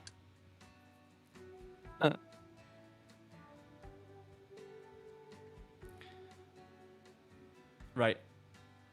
What do you think, Ozzy? Are we good to go with this one? Yeah, I think we can. Let's I was do just removing the duplicate amounts. I think there's quite a few. Christian's thing. Christian's very eager. Yeah, there's about 20 or so. Yeah. So please only do it the once, otherwise you'll be removed.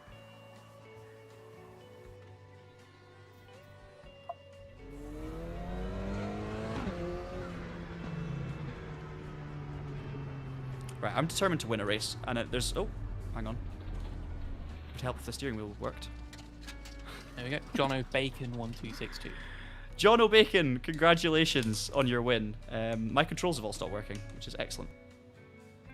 But, in fact, it's completely... Oh, I've lost my controller profile. Sorry, I'm getting distracted. Let's focus on the giveaway first. Well done, John O'Bacon 1262. Congratulations on winning the first of our online racing pack DLCs. You can now take part in so many different races on RaceRoom Racing Experience. Keith B, thank you so much. Very much appreciated.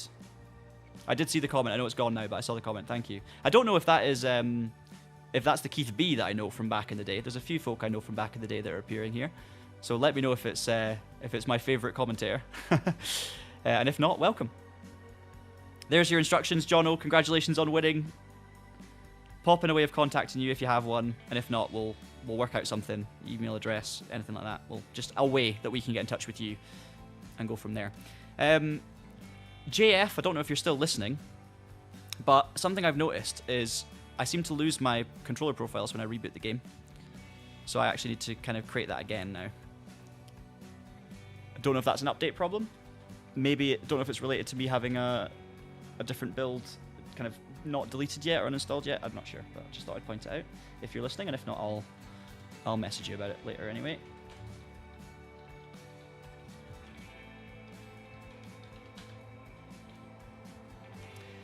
Well, I guess while I'm here, I will show you guys what I assign if you are playing RaceRoom and you want to know how to get up and running pretty quickly. So, steer left, that's obvious. Steer right. Yeah, you steer right for that one, isn't it? Yeah. If I put out Discord, that is good. What do you mean, sorry, Sir Thomas? For contacting on Discord, yeah. I don't know if that's what you mean. Cheers, Keith. Thank you. Thank you. I've seen the comment again now. Do you mean put out to Discord, Tamas, that there's a giveaway? Yes, there are more giveaways. Don't worry. Don't worry. Hang on a minute. Let me just get my... What's happening is I was touching the throttle by mistake. Okay, so accelerator, brake, clutch. All good. Keith, let me know if this is the Keith B that I know from years ago on commentary, because I would be... I'm curious, or if it's a totally different Keith. Oh, maybe JF. Quite possibly. So you've got your shift up and alternatives. I've got a DRS and push to pass button on my wheel, so I'm going to assign those, but they're not necessarily... Well, the DRS and push to pass are not important for lots of cars, but there are some cars where it will matter. Same with launch control. I definitely do one for next TC level and previous TC level. Then we've got next ABS level. This one here. I also do a brake bias adjustment, which I don't generally use it if I'm just having fun with the game, but if I was taking things very seriously, I would use them more often. Headlights, again, not that important, but I've got buttons for them anyway. Then we have, if we go further down, pit lane speed limiter. Pit request you could do, but I don't need to. We've got the new HUD as well.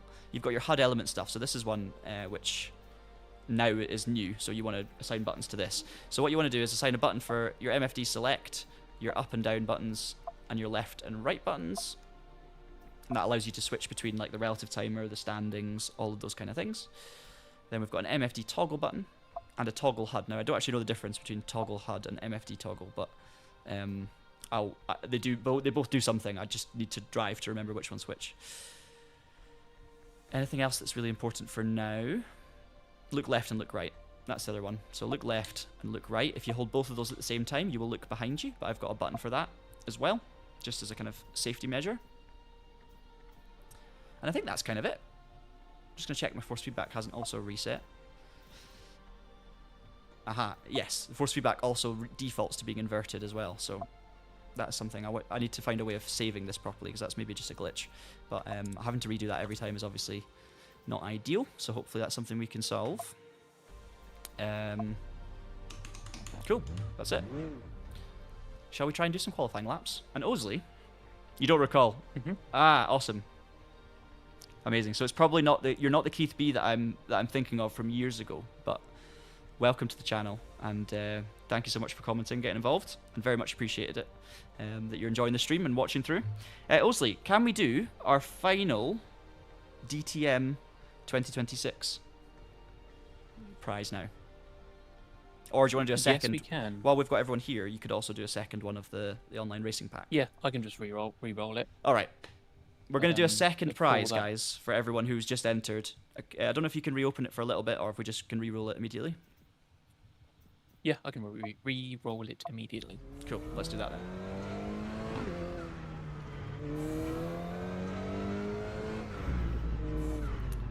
Okay, we have a second winner of the online racing pack, and it is Hans S69S!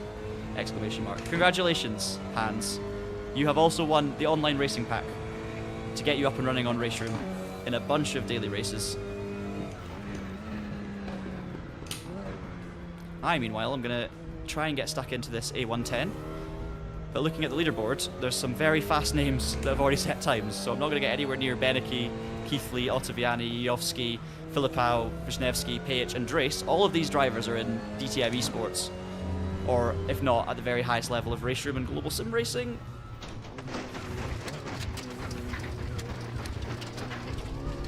You're very welcome, Hans. Osley will give you instructions again on how to claim your prize, so keep an eye on the chat for that. We have 2 more DLC codes to give away later in the stream, guys, so we'll open up the next one later on.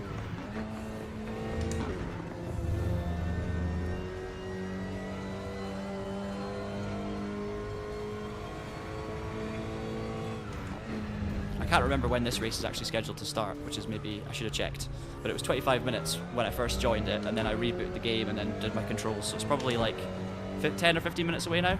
Oh, okay, I really need to get tuned in with this car.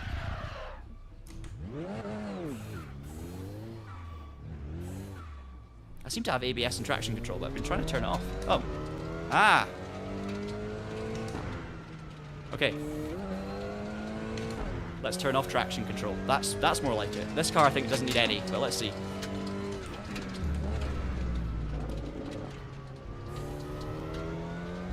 Okay, no need to put the code in chat anymore. That Yes. giveaway's how I did. Giveaway's over for that one, so no need to write exclamation mark third Nürburgring anymore. We will open up the next giveaway after the next race, guys. So stay tuned for another chance to win. We've got a couple of different packs to give away. Right, I need to learn this A110 Cup car quick.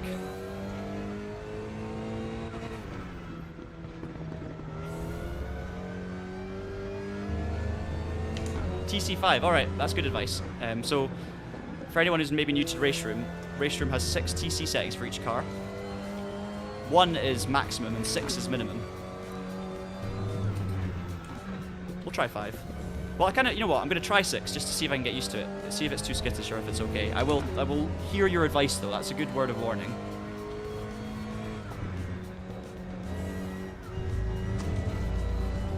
Just need to work out how to drive the car, where my limits are.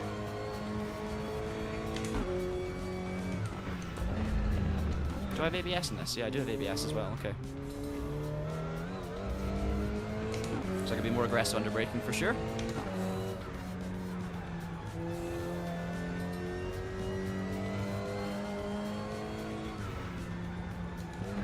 Oh dear.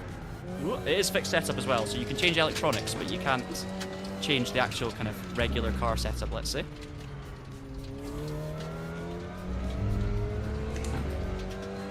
Right. Let's try and get some actual representative times in.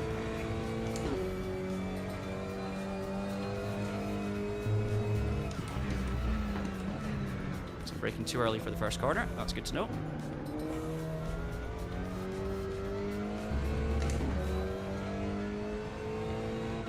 I need to grab 4th before this one, that's also good to know. Or just as soon as I hit the rev limiter, I'm down on the brakes. Stay in 4th through here maybe, or try 3rd maybe, 3rd.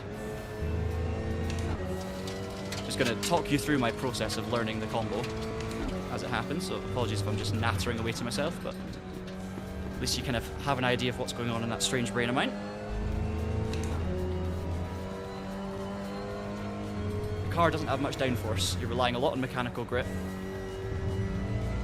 Just within track limits that time. Got ABS, so we can be late on the brakes into corkscrew. Later than that. Watch your limits on the exit. Bit of a lift, so you can get lift. You can actually induce, by lifting off the throttle in this car, you can induce a bit of oversteer, which might be lethal in some circumstances, but might be very beneficial in others. So you can sort of dance with the throttle and the brake. You can see my inputs just above the steering wheel. Speaking as if I know this car, I just told you I have no idea what I'm doing, but I can feel that coming in already. Right, 130.995. Look how many people have taken part in this leaderboard.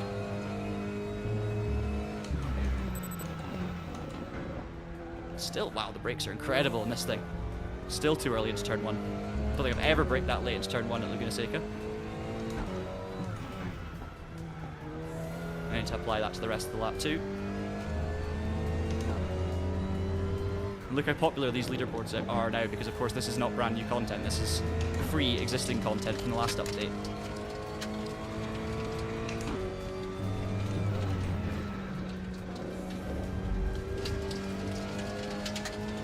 So these are well populated leaderboards.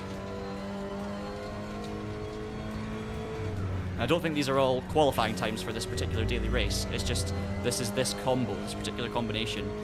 The leaderboard time's been pulled in, which is really nice to see. You get a little bit of a benchmark of how far away you are, or it's demoralizing depending on how you want to look at it. Ah, crossed the line at the corkscrew, so that's now invalid. So clearly I've got about a second of time in the bank anyway, so I just need to get one across the line.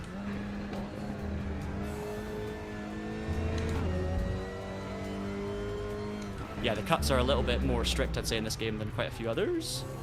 So through the corkscrew, you've got to be a bit more cautious.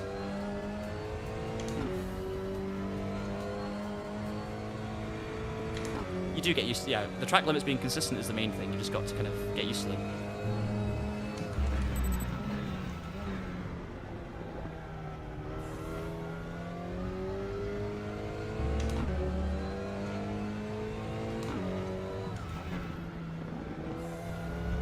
Much better. This corner I'm struggling with, this fast right.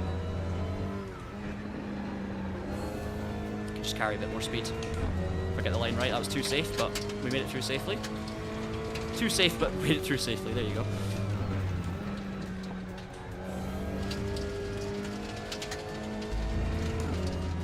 Okay, 9/10s up.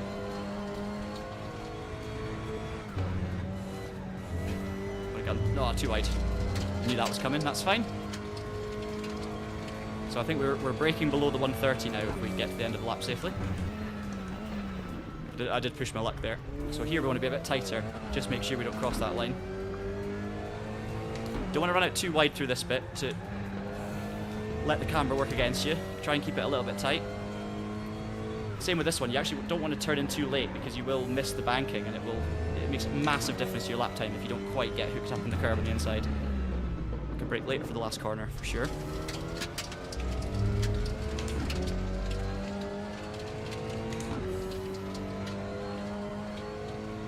Right, we've got instructions there in the chat hands.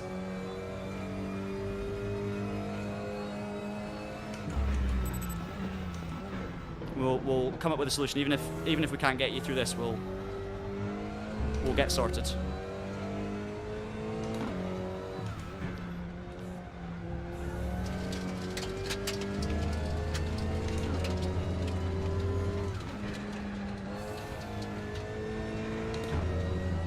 Okay, not as good a lap so far, but 7/10s up.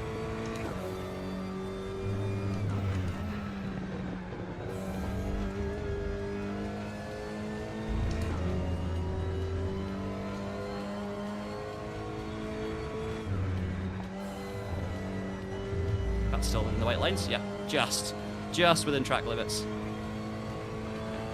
Late braking for corkscrew. Could go later still.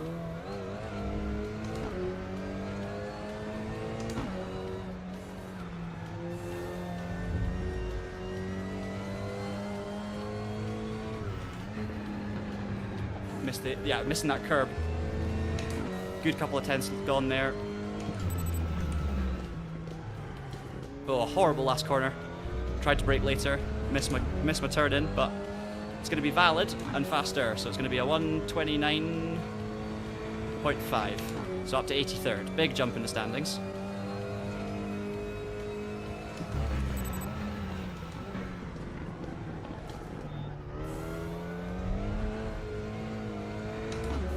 Oversteer is going to cost us an exit.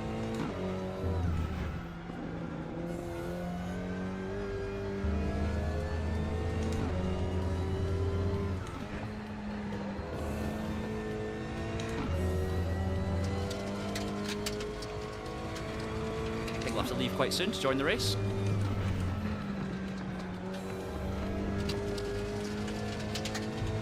Let's just see if we can be more committed through here and stay within the lines.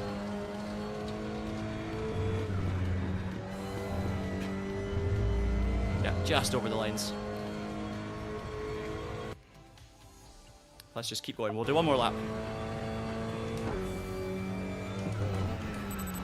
Just gonna really try and use the ABS. Because we've got so much of it. Thank you, Hans. We'll sort you out with your online racing pack to get started. 2 more giveaways, guys, coming up after the next race. So stick around for those.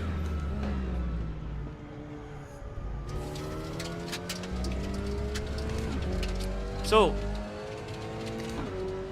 ZennyX HD asks why I don't use crew chief for the race room. Well, I've mentioned it before, but I'm testing this game as it comes, as it's been intended and designed by the developer.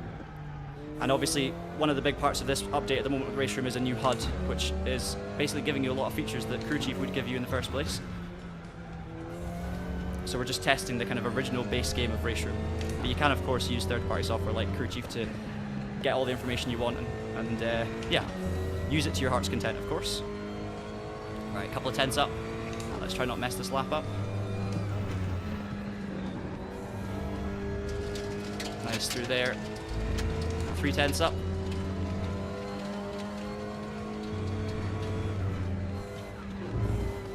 Nope. Ah, that corner every time. Just taking a few too many liberties. It's so... What's the word? It's so strict through there.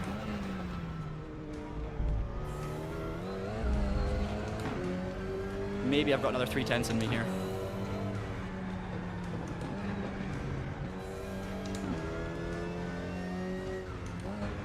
One more lap.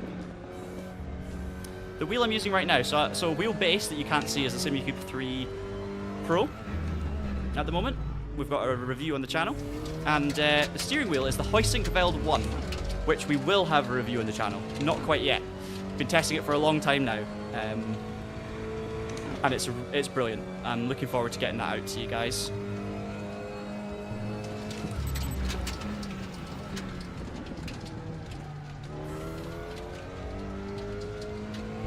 That was better through turn 1.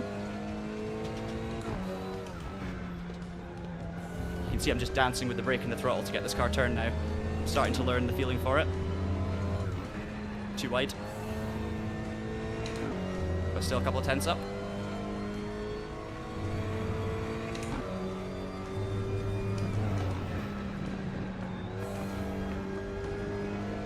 Had to lift a tiny bit on the exit, just to stay within track limits, so losing a few hundreds.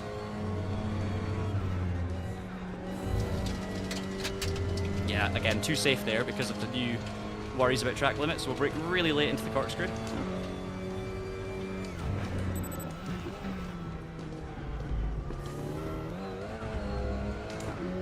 Still going to be an improvement.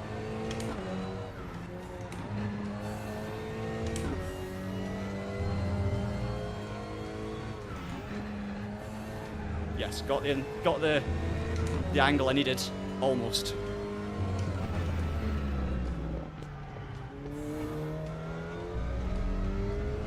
Okay, there's another 3 tenths. That'll be the last qualifying lap we do. Hoping it works. P49 on the leaderboard. So we'll take that for now. And I'm comfortable with the car. So what I really want to do here, guys, is put on a good show and try and get a good result. We've had a P4, 2 P3s, but my pace has been better than my results. So let's just try now and do it. There's 76 people registered for this. So, oh, it's going to be tough. It's going to be very, very tough. You can see here, my leaderboard qualifying time is showing up as a 1:29.2. So hopefully our time counts, but I mean, with 5 splits, we're in split 1, so we're going to be against the best, the best in the business right now who are playing RaceRoom. With 5 splits, that means you've got a good spread as well of competition, so it's going to be very difficult, but I will give it my all. Diogo, have you tried turning up the traction control? So it sounds silly, but in RaceRoom, it's maybe now the opposite.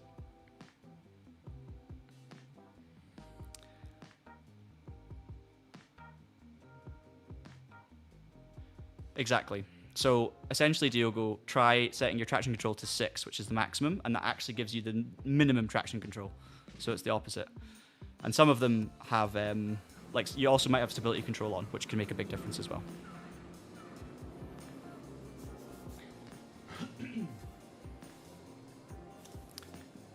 No worries. So here in options, you can also set your defaults. If you go to the gameplay settings within options, you've got your difficulty preset, which kind of does all of this, but for your preferred TC level, see, mine's changed because all my settings seem to reset when I turn the game off and back on again.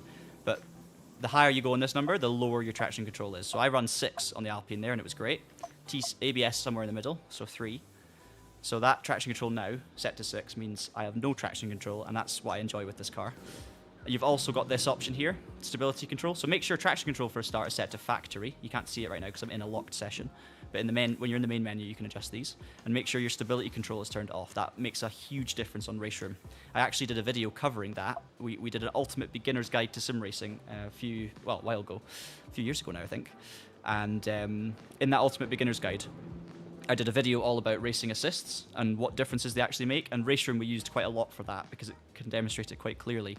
I think it's part 2 or part 3 of that series. So if you look up Traction's ultimate guide to, or ultimate beginner's guide to sim racing, and it shows quite clearly just how much difference it makes on RaceRoom to change those settings. So I would highly recommend that as well. I think it's the third one. We did Part 3. Getting started, and then car control, and then the racing line. Yes. And then assists. So it's probably part 3 is the assist one. Links, that giveaway is closed for now. There's going to be another giveaway coming soon. I understand why people continue to write the messages in the chat, because they join a stream that says giveaway, and then you look at the previous comments and you see all of them. So I understand why people are doing it. But there will be another giveaway with a different code after this race. Yeah, don't worry, there's more. There's more codes. Don't worry, Links. You can get involved. Just after this race, this next race is done, which is a 50-minute race, there'll be another code. And then there'll be another code after the race after that. So still more codes to go. No, all the races, well, let's say all the races. There are a few races that are populated. This is my first Alpine race. It's the most populated, for sure. But I've done a DTM 2026 couple of races there, which had more than one split. And we also did a Super Touring race at Monza a few hours ago.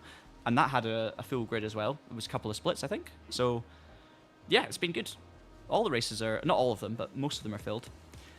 Architectural Craft is saying P1 for this race. Yeah, I'm going to try. I've done the practice. This is the first race where I've properly practiced before attempting my first attempt anyway, and I've qualified. So hopefully I'm near the front of the grid and I can actually race. But obviously we have, it's 5 splits as well. Sierra's in this split as well. Awesome, Sierra. Hopefully race you again. Sir Tomas says just be cautious. Yeah, I know. I keep throwing it away. We'll do my best. I love the sim, but usually there is not enough people. Well, this is the thing. If more people play it, the more people that play it, the more it'll be appealing to people. So then, therefore, it's a knock-on effect, and the more that'll play it again, and that's how you build an online ecosystem. So I guess you've got to balance the number of races with the active player base until you get enough numbers to then add in more races. So this is all free, this combo.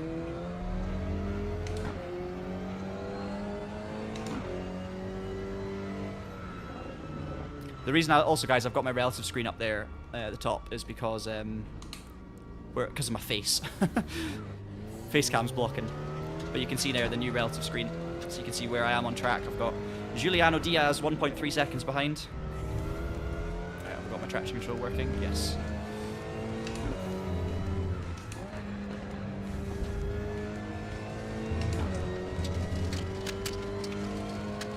Are you too late, Beckley? No, you are not too late. 2 more giveaways coming up later. So after this next 50-minute race, there'll be another giveaway. And then we'll have another one after that. Don't worry, you're not too late.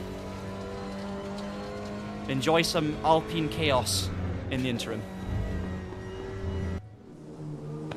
Okay, practice over. Let's see where we are on the grid.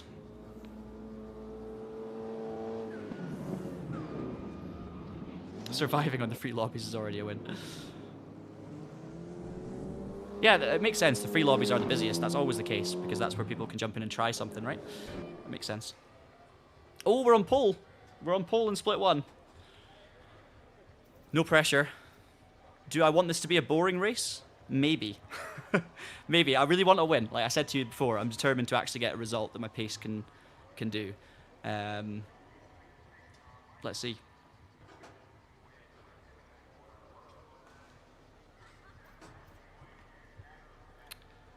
Get your predictions in the chat. Where we're going to finish.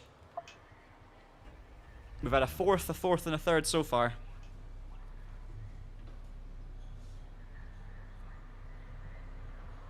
Good luck, have fun.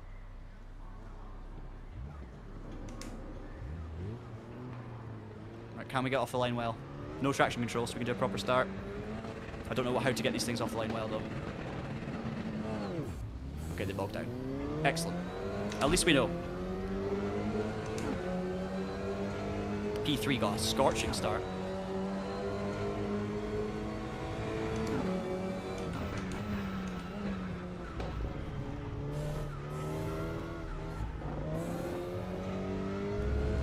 Okay, I was using my radar a lot there. I need a virtual mirror on. Oh, no! Okay, I'm very lucky. Very lucky. I just went to look behind me and pressed my pit lane speed limiter. And that's why I slowed down, but thankfully we had a second gap after the first corner. Tires are cold as well. Ugh, need to remember that. Right. Head down. Let's try and get a race win under our belt today.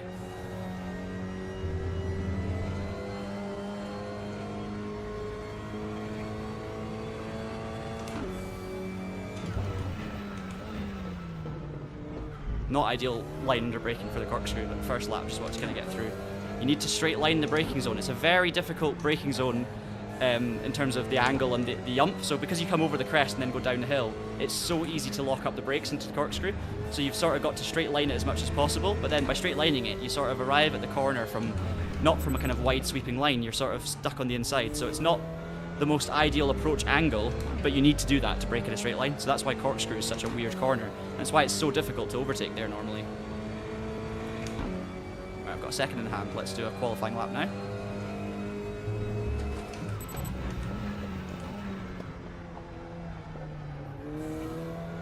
Osley, do I have to finish second in this race so you can use your Laguna pun? You can finish wherever you want. Laguna secunda?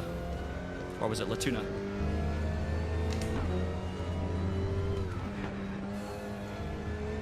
Laguna second. Laguna second.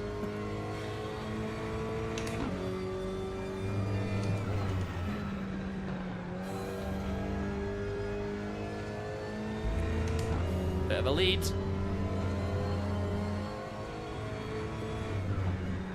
No, that's wide. It's going to be a... Oh no, got away with it. This is the thing, when you've got a 1.3 second gap, you can afford to just not quite get things right and get away with it. I'd be absolutely crucified for that mistake in a kind of esports event, let's say.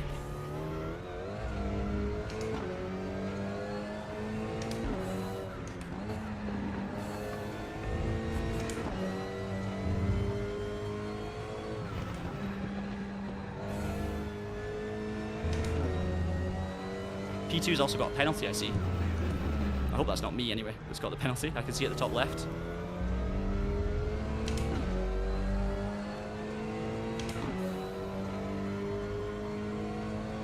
I think I've got traction control on 5 actually, not 6.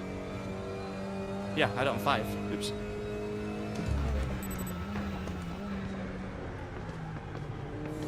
Maybe it's better to have it on 5. Maybe it's safer. We'll go 6.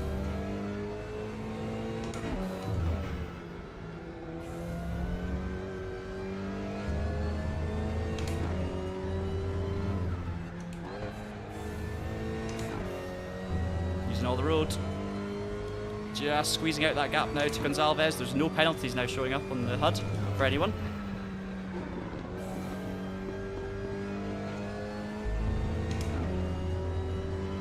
Guys, you don't have to try and enter the giveaway yet with your exclamation mark third round. That's no longer the code. The giveaway is coming up after this race.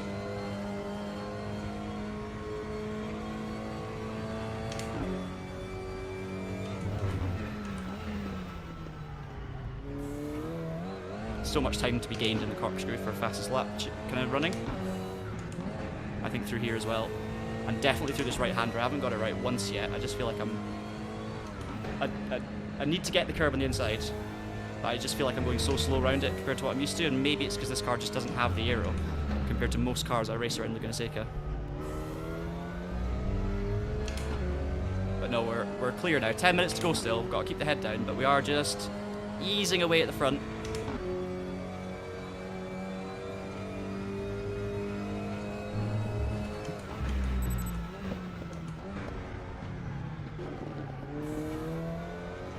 But my old teammate Jack Keithley was second in the leaderboard with a 28-0, so we're not going to get near Keithley and Benica and all of those guys that were top of the leaderboard. I think we were like 40-something, but I would like to try and get closer to them because I know the car can do it. So Benica's done a 27.9, so it's capable of doing a 27, but for me, that should mean I am capable of doing a 28, at least. But maybe just not a low 28 like those other guys. Good luck, Sir Thomas, in the next giveaway.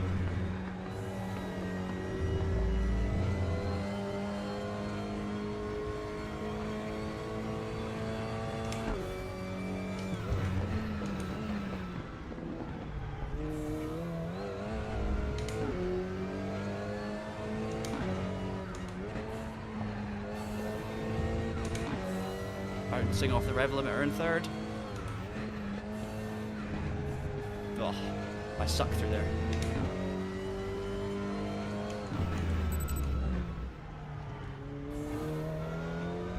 Always the rear stepping out at me through the last corner as well.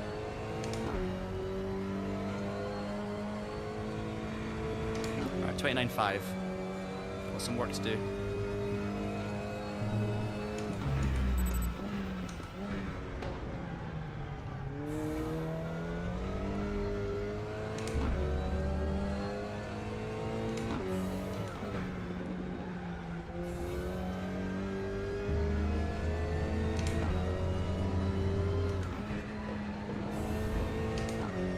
Maybe staying fourth through there. I just want a 28.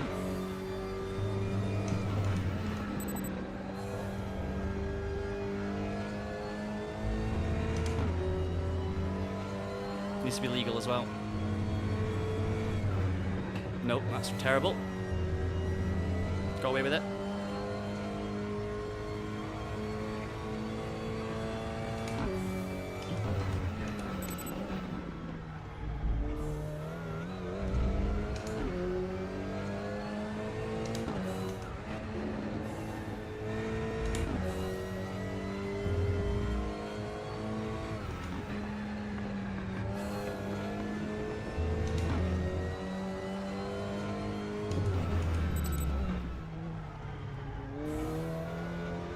There we go. If that's legal, I don't know if it is. Come on. Gonna be a 28? Oh yes, 28.982. We snuck in. Alright, target achieved. We've got a 7.5 second lead.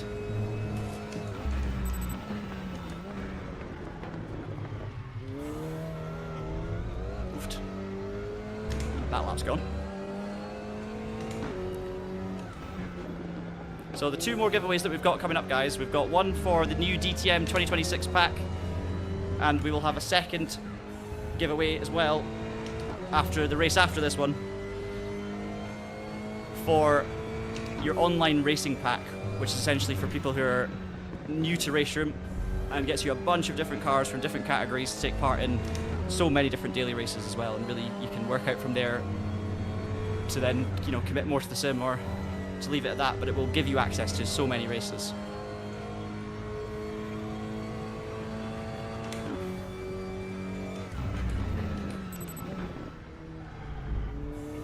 Okay, that was... Oh, I've got a slowdown penalty. Oh, maybe I had a slowdown penalty earlier, or maybe that's what the penalty I was seeing up on the top for my rival was. I didn't even see it. My microphone's maybe blocking that corner of the screen.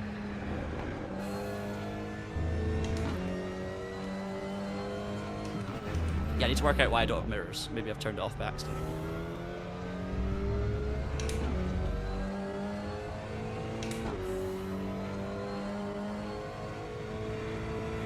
That would help. Mirror! I didn't even think about it. I must have turned it off earlier when I was messing around by accident.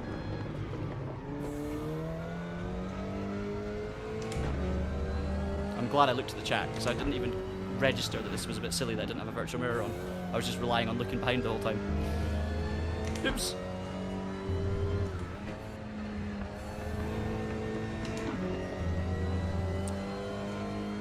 Thank you, Architectural. Yes, you called this one. You said P1, and RaceRoom is listening to you. We've got a decent lead as well. 5 minutes ago. It's not an entertaining race. I'm sorry about that, but I did say heading into this race I was going to start trying to win the race. I was going to. The previous ones I've kind of come from the back of the grid and we've had a bit of fun coming through, but then I've been not quite there at the end through mistakes, etc. But for this one, I thought, you know what? Let's try and win a race, and so far so good. I've not had a single battle, unfortunately, but despite a wee mistake on the first lap, which could have cost me it on the cold tyres, it's been plain sailing, really. That is the first time I've done that corner right this whole time. Oh, terrible last corner, unfortunately. Killed the lap.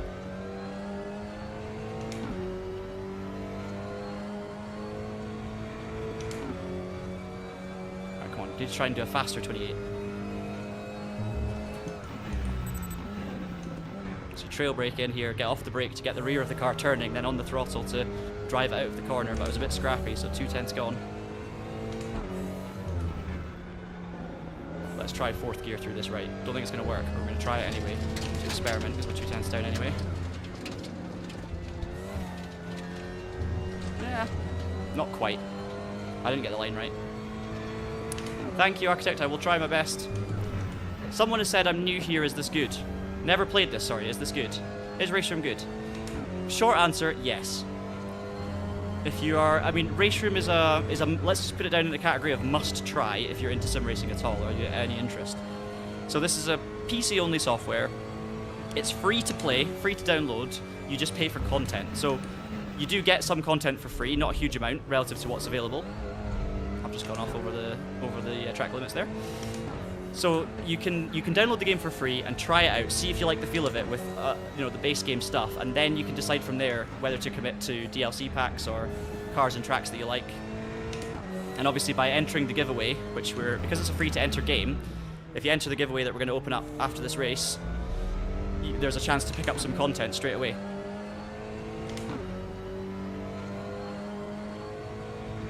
It's not open yet, guys, and that's not Nauberg. I like it, okay. Sorry. I needed a second to actually read what you guys were writing.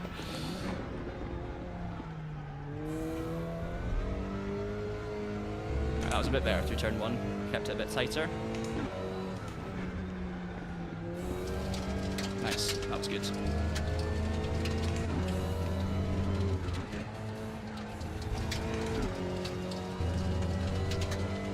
Alright, set 600s off. Let's keep this lap up, try and improve on the PB. Too much curb.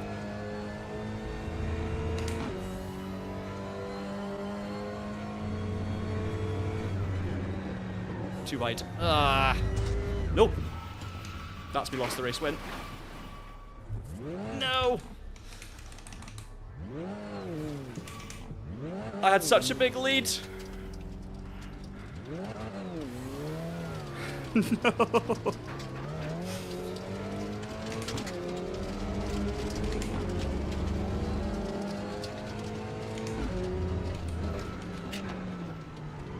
And I've got gravel pickup.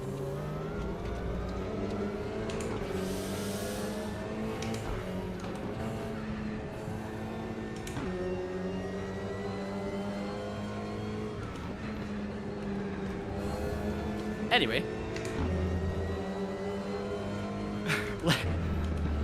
Let's try and get back up into the podium, shall we?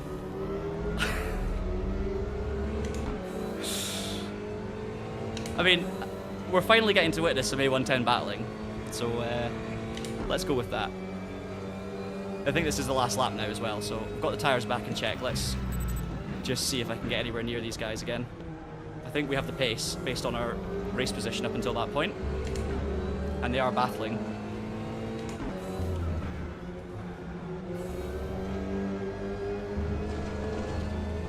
Mistake.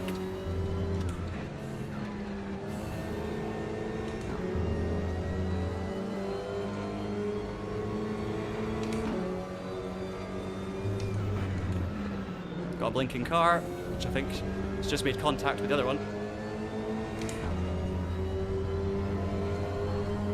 Come on, try and get a podium.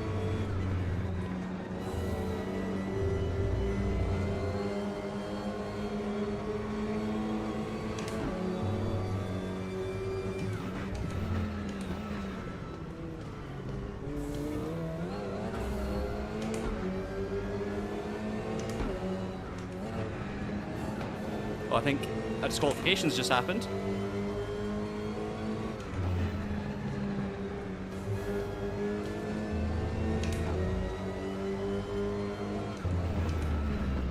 Seems like someone's FFB is messed up.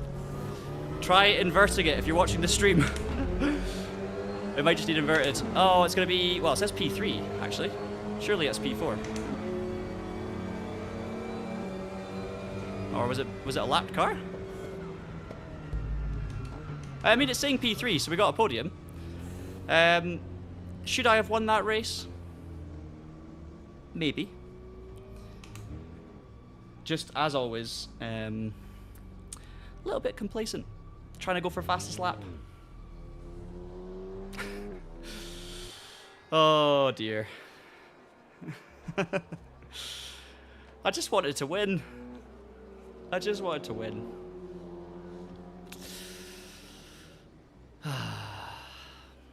Well, I look happy with my podium. There I am, hidden behind myself, peeking up from above the frame. What you don't see is the big thumbs up. That's how I feel right now. Delighted with my 3rd place.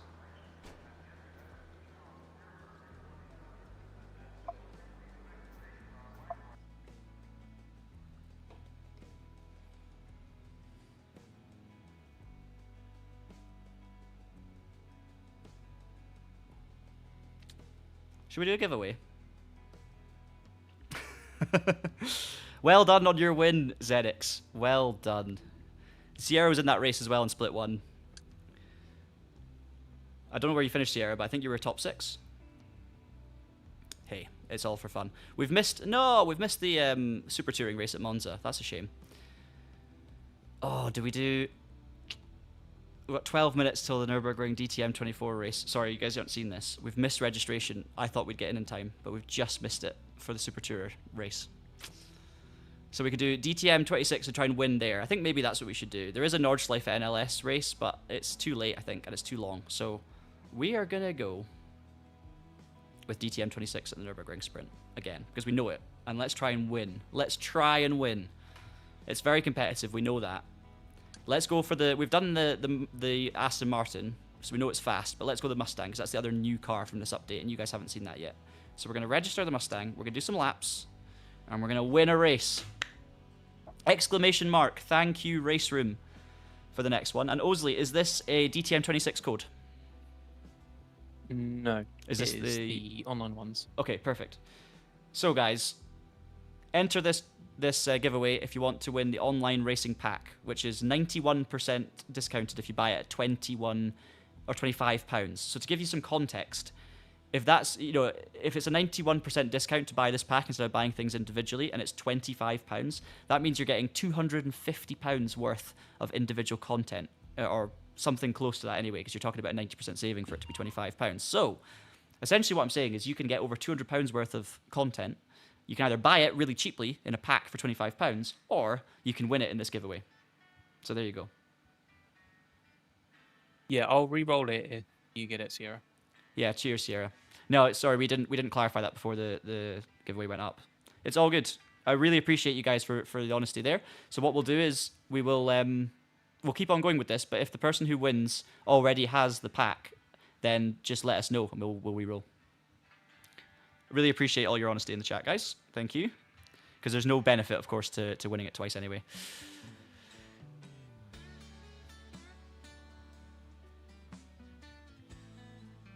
Let's do some qualifying laps.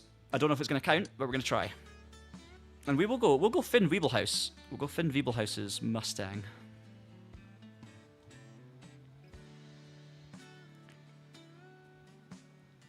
Yeah, it's €29. Yeah, there you go.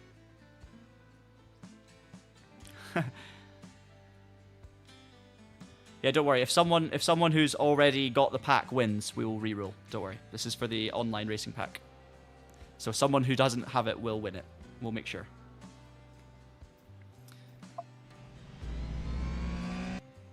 Right, let's see how this Mustang goes then. I don't know if these qualifying laps will count. We've had a bit of a glitch on this so far today, so it might just be a practice run.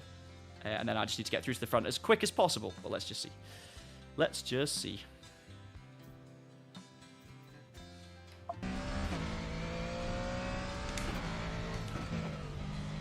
I think it may be different 1, 2, 3, 7. You only need to put it in once. Yeah, you only need to enter once, guys. Right, first run. in the Mustang. Don't know if this is going to count for qualifying. We're just going to have to see.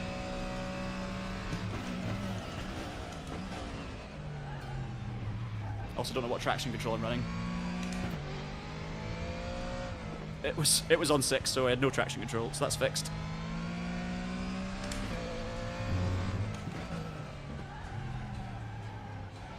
Interesting sound off of this V8. It's almost got like a sort of a V6 undertone or a flat 6 undertone. Because I'm probably not listening to it loud enough. It is. Oh, I think it's the wrong layout again. So this is probably not going to count for qualifying, unfortunately, guys. But we'll get up to speed in the car anyway.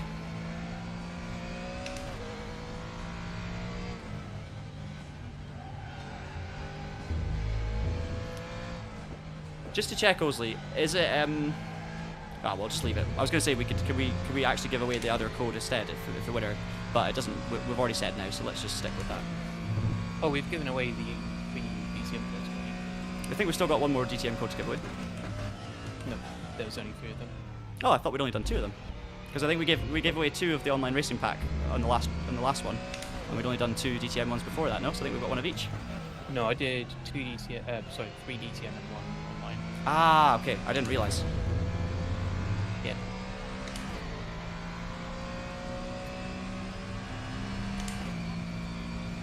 Right, there's a 27.0 on the first lap. But we know we can do. On the Aston Martin, we were doing 26.3.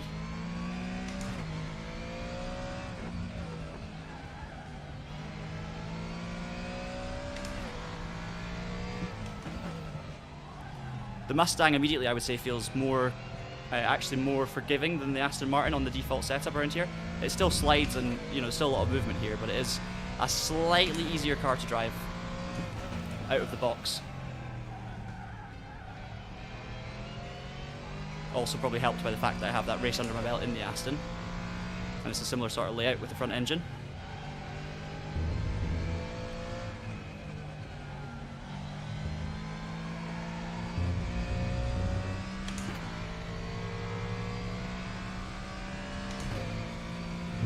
But braking markers are different in this qualifying session. It's probably not going to count as qualifying, remember?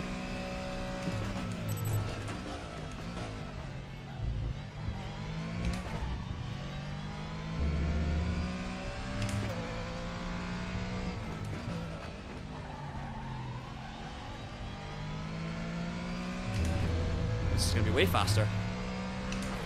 125.5. It puts us 5th in the leaderboard.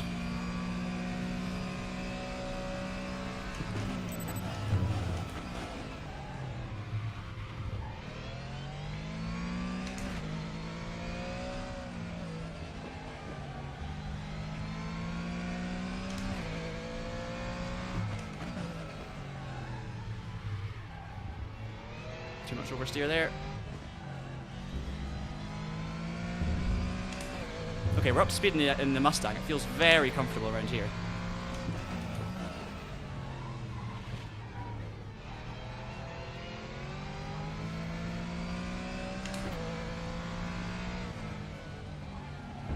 So I can still win a race today. Oh, okay, don't do that though. We'll call it that. So the shortcut to adjust the HUD, Diogo, is M. So you press the M button on your keyboard. You can reassign that button as well. You've got virtual mirror, starting lights, delta. You can move all this around. I've got up here for the moment just because of my face in the corner. There we go. Standings, message log as well. So you can move the message log just to get out of the way a little bit. Down to there. I've put the input meter there just so you guys can see clearly what I'm doing right in the middle. Track map's obviously not as important. Tires are important. And then the resource bar. So there you go. And then press M to get rid of the adjustments. There you go. Right, 25.5 in that session. So that's, you can see our progress. If you've been here for the whole stream, first of all, thank you so much for sticking with us. I've really enjoyed this today, as I always do when I stream RaceRoom Ranked Racing. Honestly, it's so much fun. But yeah, you've seen the improvement in the 3 different cars throughout. The Temerario, I was the worst. And it's slowly getting better and better. We've got this race in 9 minutes in DTM. Nürburgring Sprint. It's going to be the final race of the day. Moritz is definitely going to smoke me. Oh, for sure. If he's in. Is he in? Can you see? And Victor Larsson has won the giveaway. So Victor Larson, who's actually won a couple of races that we've been in today, has won the giveaway. So well done. That's for the online racing pack, Victor. So Victor, if you already have the online racing pack, do let us know because we will re-roll. Because it's the online racing pack. You did win a giveaway. Well done. No, I mean that sounds like you wanted to win. So that sounds like a legitimate win. So well done. Good timing. You return to the stream and you've won it. Yeah, we'll do that. We'll do that. I also didn't realize it was. We thought we had more DTM ones. So yes, you can have it, Victor. We'll get in touch and you can sort that out.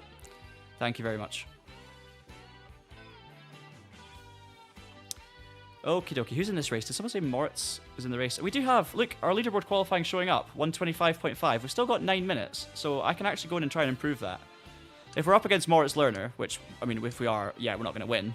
But at least I could try and get as close to the front as possible. Oh, it's deployed. Amazing. All right, so my 25.5 counts, JF. Yes. Yes. There you go. No, don't be silly. All good. It made for some fun racing from the back. When I started on pole in the Alpine, it didn't work.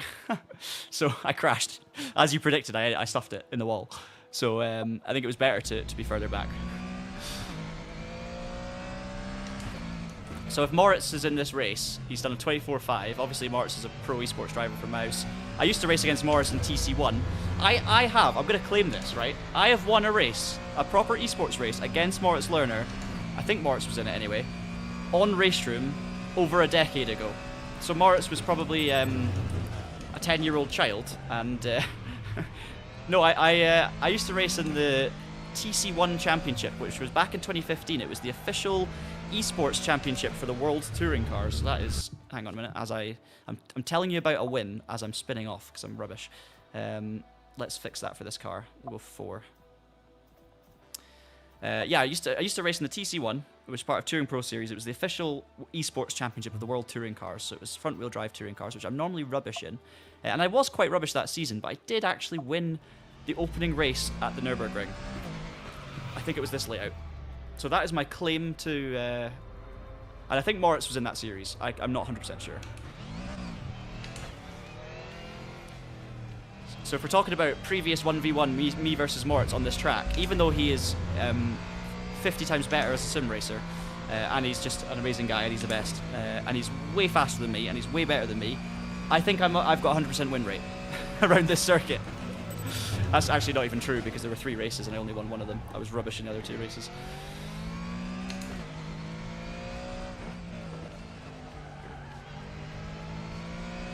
I'm going to see if I can find evidence of this. The other funny thing about that particular round, it was the only round of the season I won that year.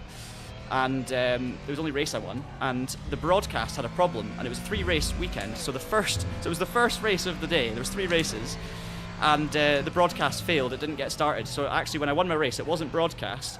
But then you see it comes in for the second race, and you hear the commentator saying, oh, you know, there's John Monroe, and he obviously won the first race. And then I immediately stuff it in the second race. I do terribly. And the commentary starts saying, well, he won the first race. I don't know what's happened to him here, but he's lost the plot now. And then I just go backwards for the rest of the event. It's excellent.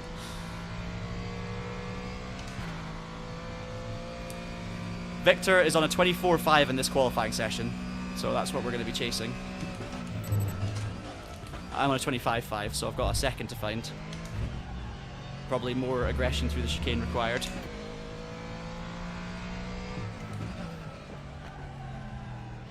There will be one more giveaway, guys, after this race.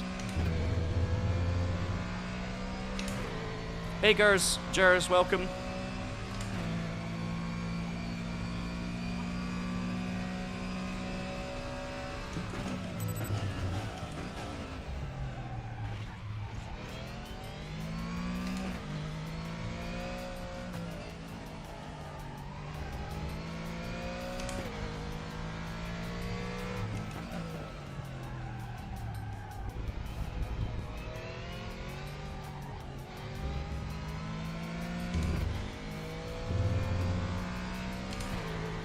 Hate having no braking marker for this right-hander. So the track is slightly different, JF, as well, for this qualifying compared to the actual event. It's different advertising boards.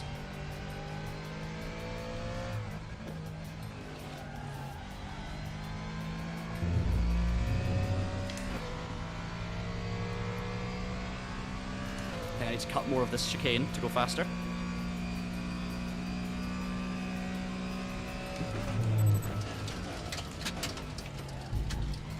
Because that is still legal with those curbs, so it's definitely just taking more of the curbs. I've not tested my limits there yet, so to know how much I can cut, I need to actually go beyond it. And I've not got near that yet. But that is still going to be a faster lap than my 25.5. That's a 25.4.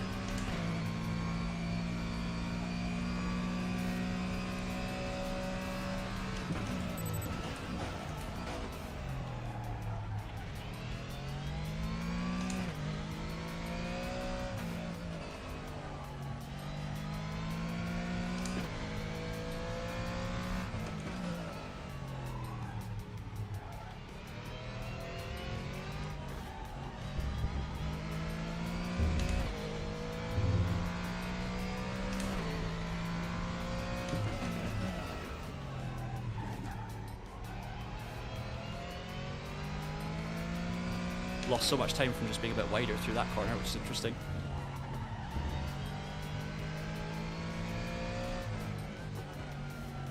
That felt much better. Oh, just too wide on the exit though. Right, I'm going to practice this through the chicane, just see what happens.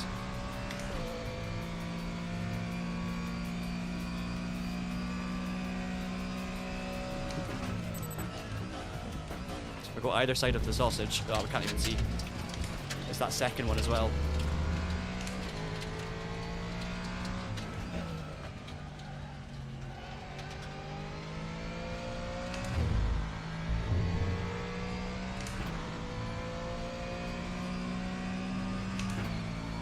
Oh, that happens with all tracks. Ah, got you. Okay, so it's not an issue. It's just the way it is. That's too wide. That lap's gone.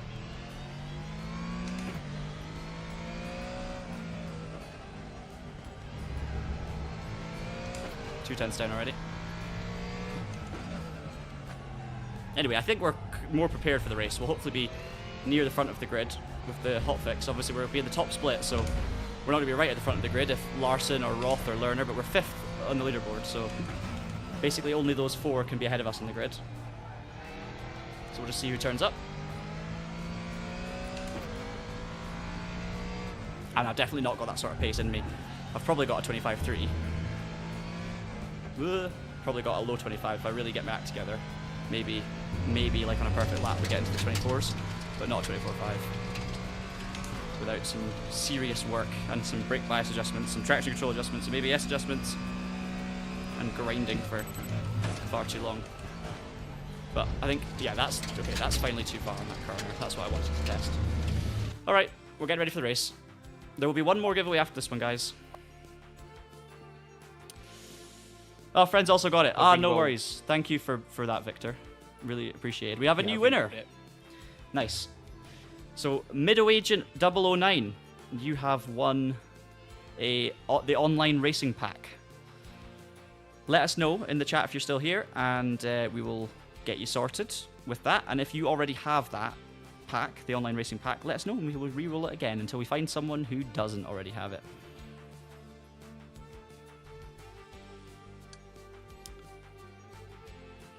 Still one more, Sir Thomas, don't worry. One more after this. This is the re-roll of the previous one. Really appreciate the honesty, Victor. Thank you. And for putting it back in. We're in split 1 in our Mustang.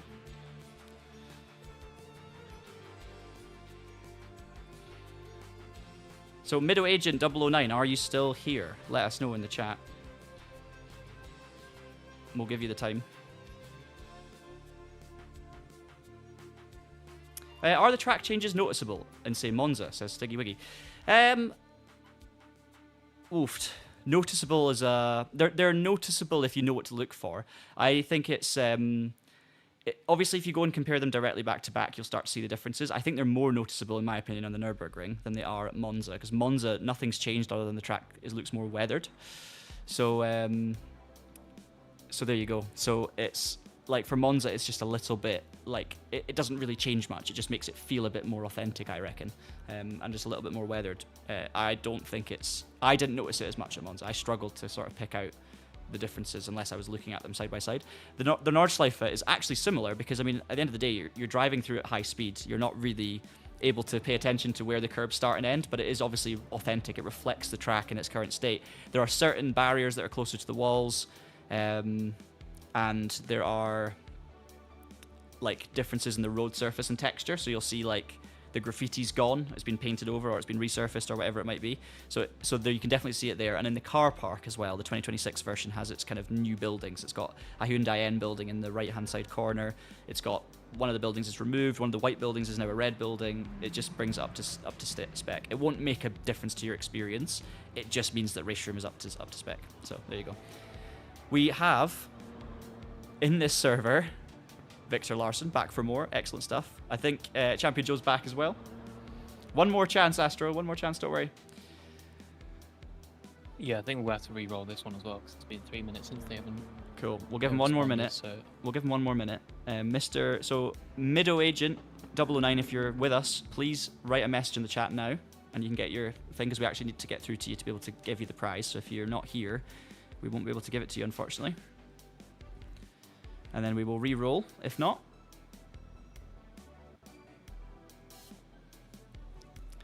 We have 2 minutes till the race starts.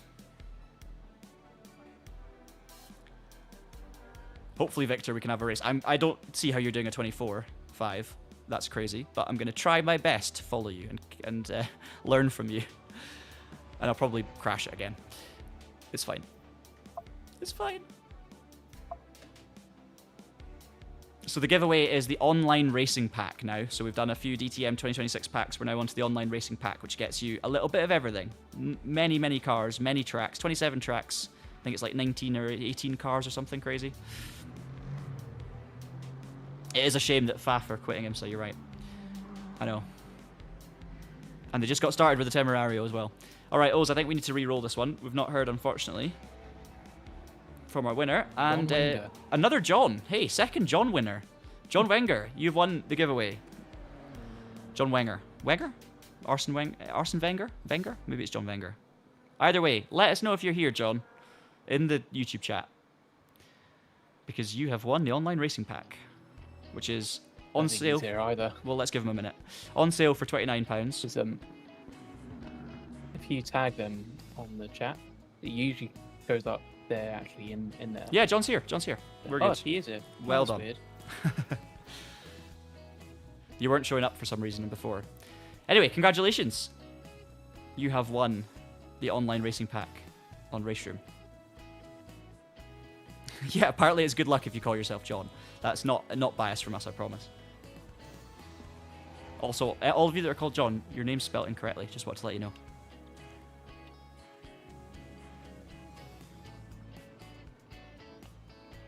We have one more giveaway to do, guys. So just to be 100% sure, Rose, the next one was the final one, and it's definitely the online racing pack, right? Yeah. Cool. It is, yeah.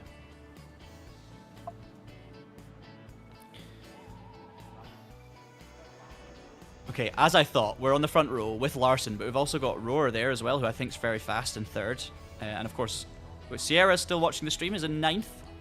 So right in the middle of this top split race. Got some more familiar names further down the grid. So it's basically, can I in any way keep up with Larson, follow Larson, learn from Larson, don't crash. First of all, I need to get off the line well and stay near the front. Good luck, Sierra. John, do you have... Oh, yeah, there you go. There's your instructions, John, for what to do, and Osley will get you that content. I'm going to get ready to go, so follow the instructions on screen now, and Oz will get you your online racing pack. We'll have one more giveaway after this next race, guys. So this is the final race of the day. Good luck, Victor. No Lambos? I didn't pick the Lambo because I've already raced it earlier. But I think it might be slower than the other cars around here. Anyway, let's focus.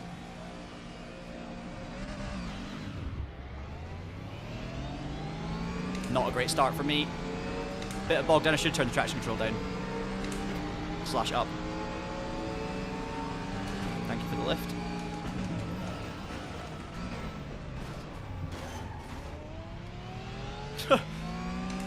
That was as close as you can get to like going wrong with a bit of contact, but everyone got away with it perfectly. Like that was so nicely judged. That felt like a real GT3 sprint race there.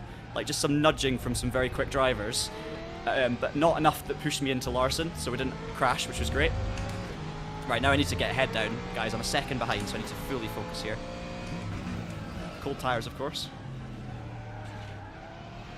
Victor, I'm going to try my best to stick with you.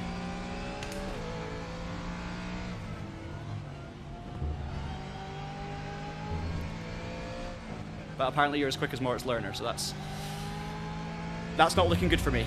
I need to bring back in my 2015 self. Find my old form.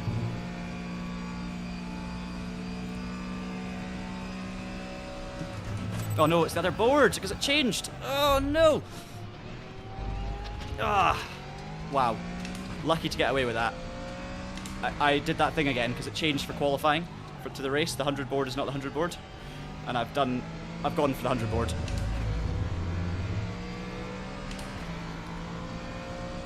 It's still my fault because I've made that mistake earlier. You shouldn't make the same mistake twice.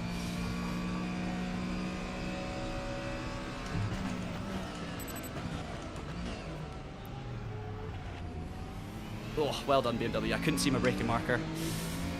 So I couldn't brake exactly where I knew I could into that corner because I just couldn't see it from the angle I was on, trying to be defensive. And fair play to BMW. Brave around the outside, got it stopped. Great move. And I was punished for my mistake. I was actually lucky not to go straight into the wall at chicane, to be fair. So anyway, Larson was too fast. It doesn't matter. We'll fight for P2. It'll still be the best result of the day if we can get P2 back. Because somehow, despite everything, we've only had 2/4 and or 3/4 and a third. Ooh, mistake from the Beamer.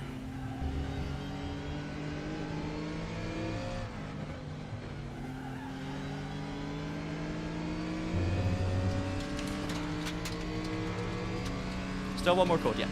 All good. Right, Victor's checked out. Fair play. We were never going to do anything about that. ADAC board is the new marker.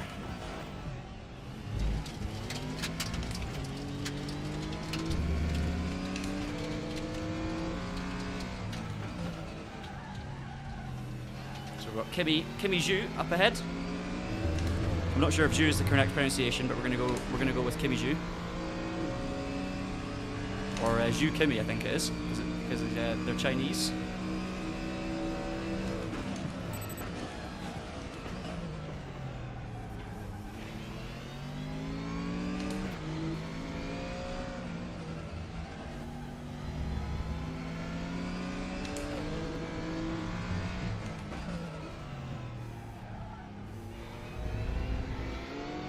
Kimi is such a great name, by the way.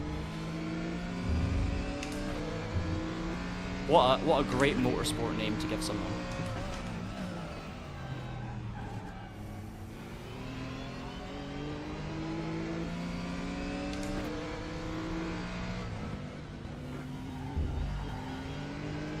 But it looks like we've got very similar pace based on these 2 laps.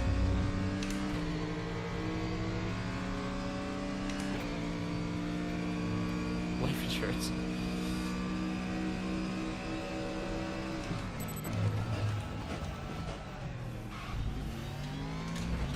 I'm definitely getting my braking a bit later into that last corner.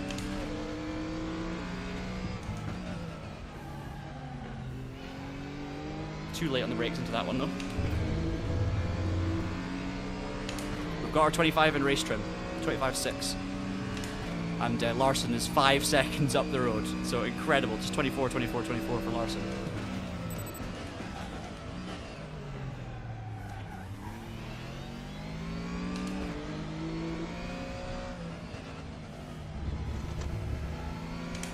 So with Kimi, I'm basically driving flat out just to stay here, and the 2 of us are running kind of nose to tail. So to try and get an overtake done when you don't have that sort of pace difference is going to be really tough. It's going to be based on a few mistakes. Either of us are going to make mistakes, and that's going to change it all. I don't think I'm going to get it done on pure pace, but let's see.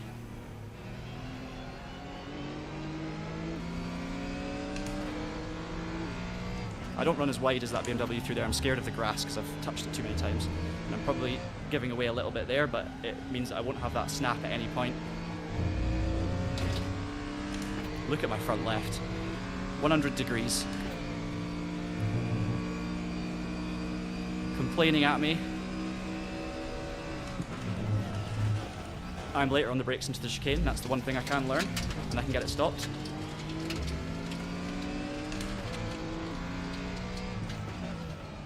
Even if in a qualifying lap you want to brake a bit earlier than that, because you want to get a better line and carry the speed through, I am getting it stopped. So that's the main thing. If we're talking about overtakes, it could be that chicane that comes good. Need to brake later into this first corner as well. It's all kicking off in the chat, as usual.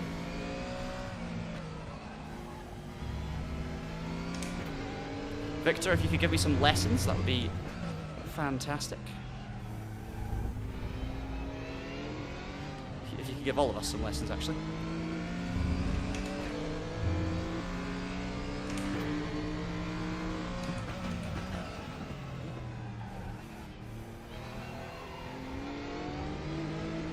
Really bad exit. Took the BMW line to touch the grass, and you see how it just unsettled the car. I couldn't get it in. Lost 10th and a half. 8 minutes to go. It's very much status quo between the two of us here. I'm hanging on.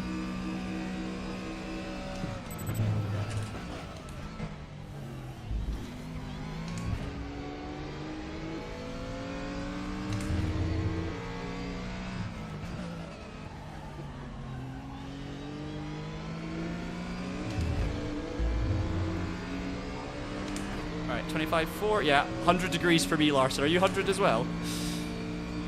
Brutal. Just front left, though.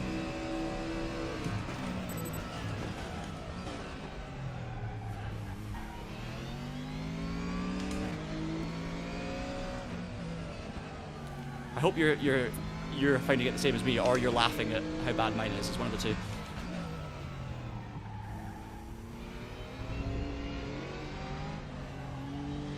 Bit wide from the beamer. Come on.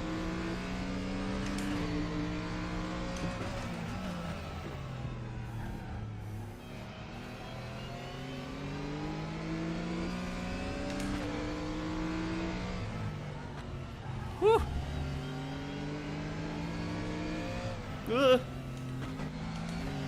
Wow, that beamer is taking that wide line that I talked about earlier on the way in there. It doesn't work, I don't think. Oh, I've got gravel on my tyres now. I can feel the pickup, so I'm vibrating. I'm going to not have the grip into the chicane like I used to. I'm going to have to brake a bit early, because I can feel that pickup, and it will sort itself out 3 times slower than it did before the update. Just from dipping a wheel, it's going to cost you a lot. I love that feature. You can I love that you can feel it as well. So you do know when you're going to lose grip. You just got to learn to manage it. The server, by the way, I know he's got a red number 104 for the ping on the left, but the car looks pretty stable. It's pretty good.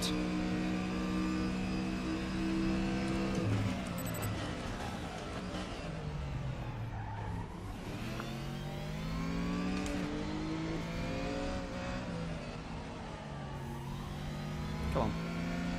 I'm putting him under pressure now.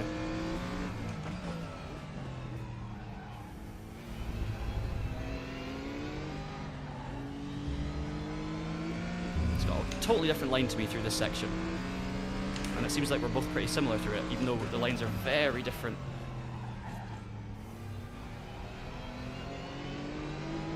And actually Pascal's coming into the mix as well, so Pascal's got loads of speed.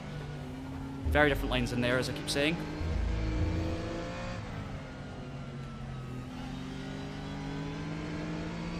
Alright, one mistake for me going a bit hot into the crossover.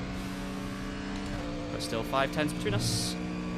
Still there for the taking. Victor's 6.5 up the road.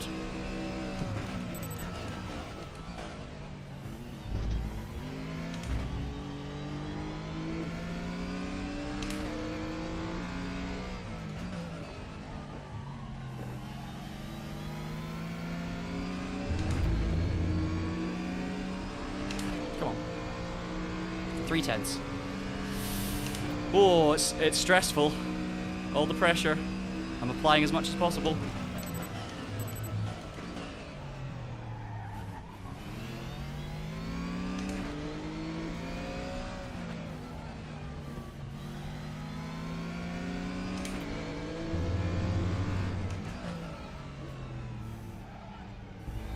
And of course the BMW and the Ford, generally speaking, have fairly similar characteristics. So they should behave in a similar sort of fashion, be strong and weak in similar areas, if we're being honest.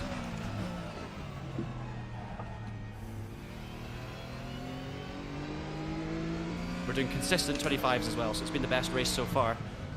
That's where BMW just takes such a weird line. I don't understand. They're going out so wide, but then they seem to be losing the rear every time. Don't know if they're touching the grass every time. 102 degrees on the front left. What am I going to do? Adjusting the ABS might... Yeah, so what way should I go? What, increasing the ABS? That is in by making it work harder?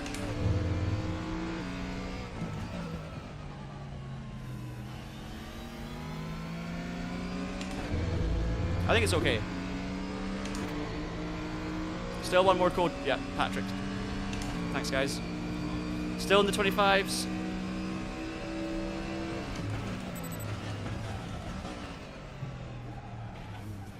Ooh. Almost getting a little overlap.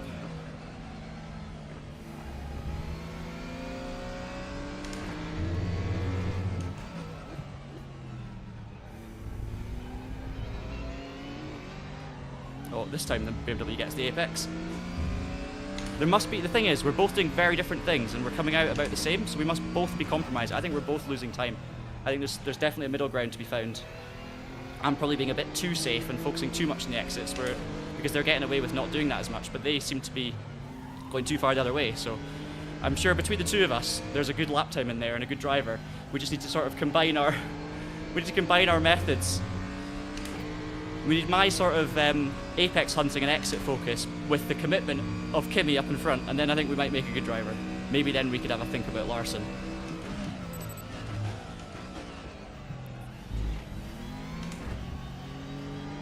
Two minutes to go. 3:10 still between us. Pascali's charge is sort of halted a bit. He's got a penalty, slow down penalty, and he's 1.8 behind. But he was certainly coming for us.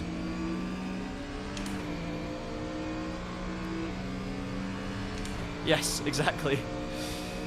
Should I go for it? Let's just show a nose. No harm. Send it. Thanks, engineer. You're probably watching me on a 20-second delay, so when you say send it, it's probably a terrible idea for me to send it. I was. I thought, for a second there, I thought Victor had done an issue, but it's a back marker. That's a chance, though. I will have to send it eventually, if I get a clean chance, obviously. I'll have to take an opportunity if one presents itself, but clearly Kimi's under pressure. It's here. Ooh, this is it.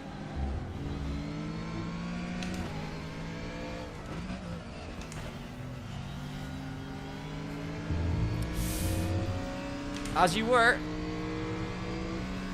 I wasn't super brave through there, but it would have been a really... Alright, let's try it. Sorry, I'm not going to talk.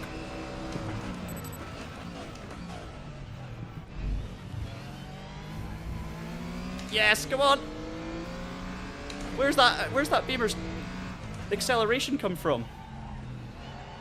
Yes! He's going to go for the switchback. Come on!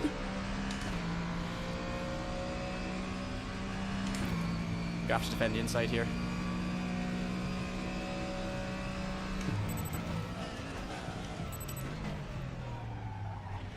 Then we've got to watch for the cutback.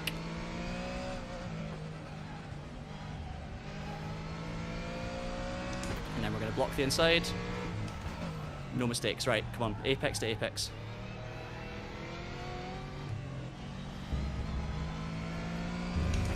Six tenths. Pascal's right there as well. Focus now.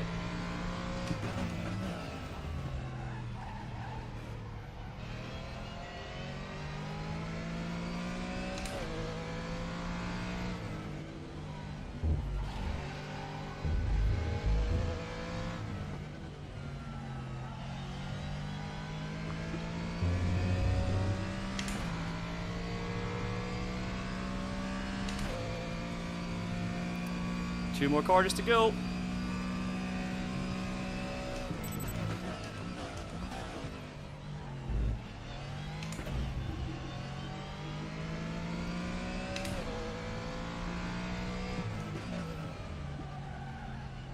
What a great race. I mean, not much battling, but super competitive and fun. After that first lap mistake, I was never going to keep up with Victor anyway, let's be real, when we saw the pace. Unbelievable. 1-2 for those on the stream. Don't know if Kimmy's watching the stream, but yeah, happy days. That was a really fun race, and that's the best result of the day.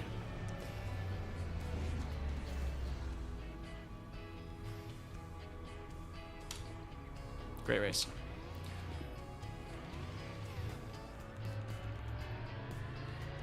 We got a GG as well from Kimmy.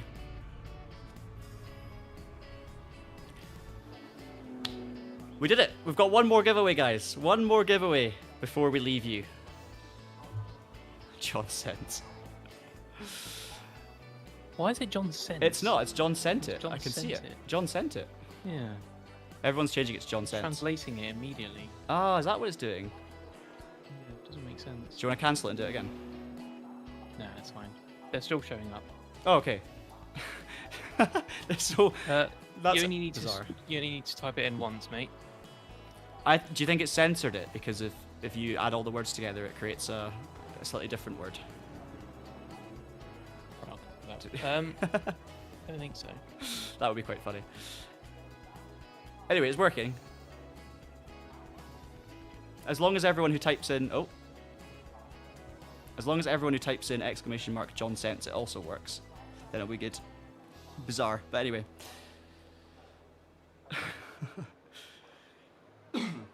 What a great race. What a great race. And look, we got our P2. We're moving up in the world. I should have won the Alpine race. I know that.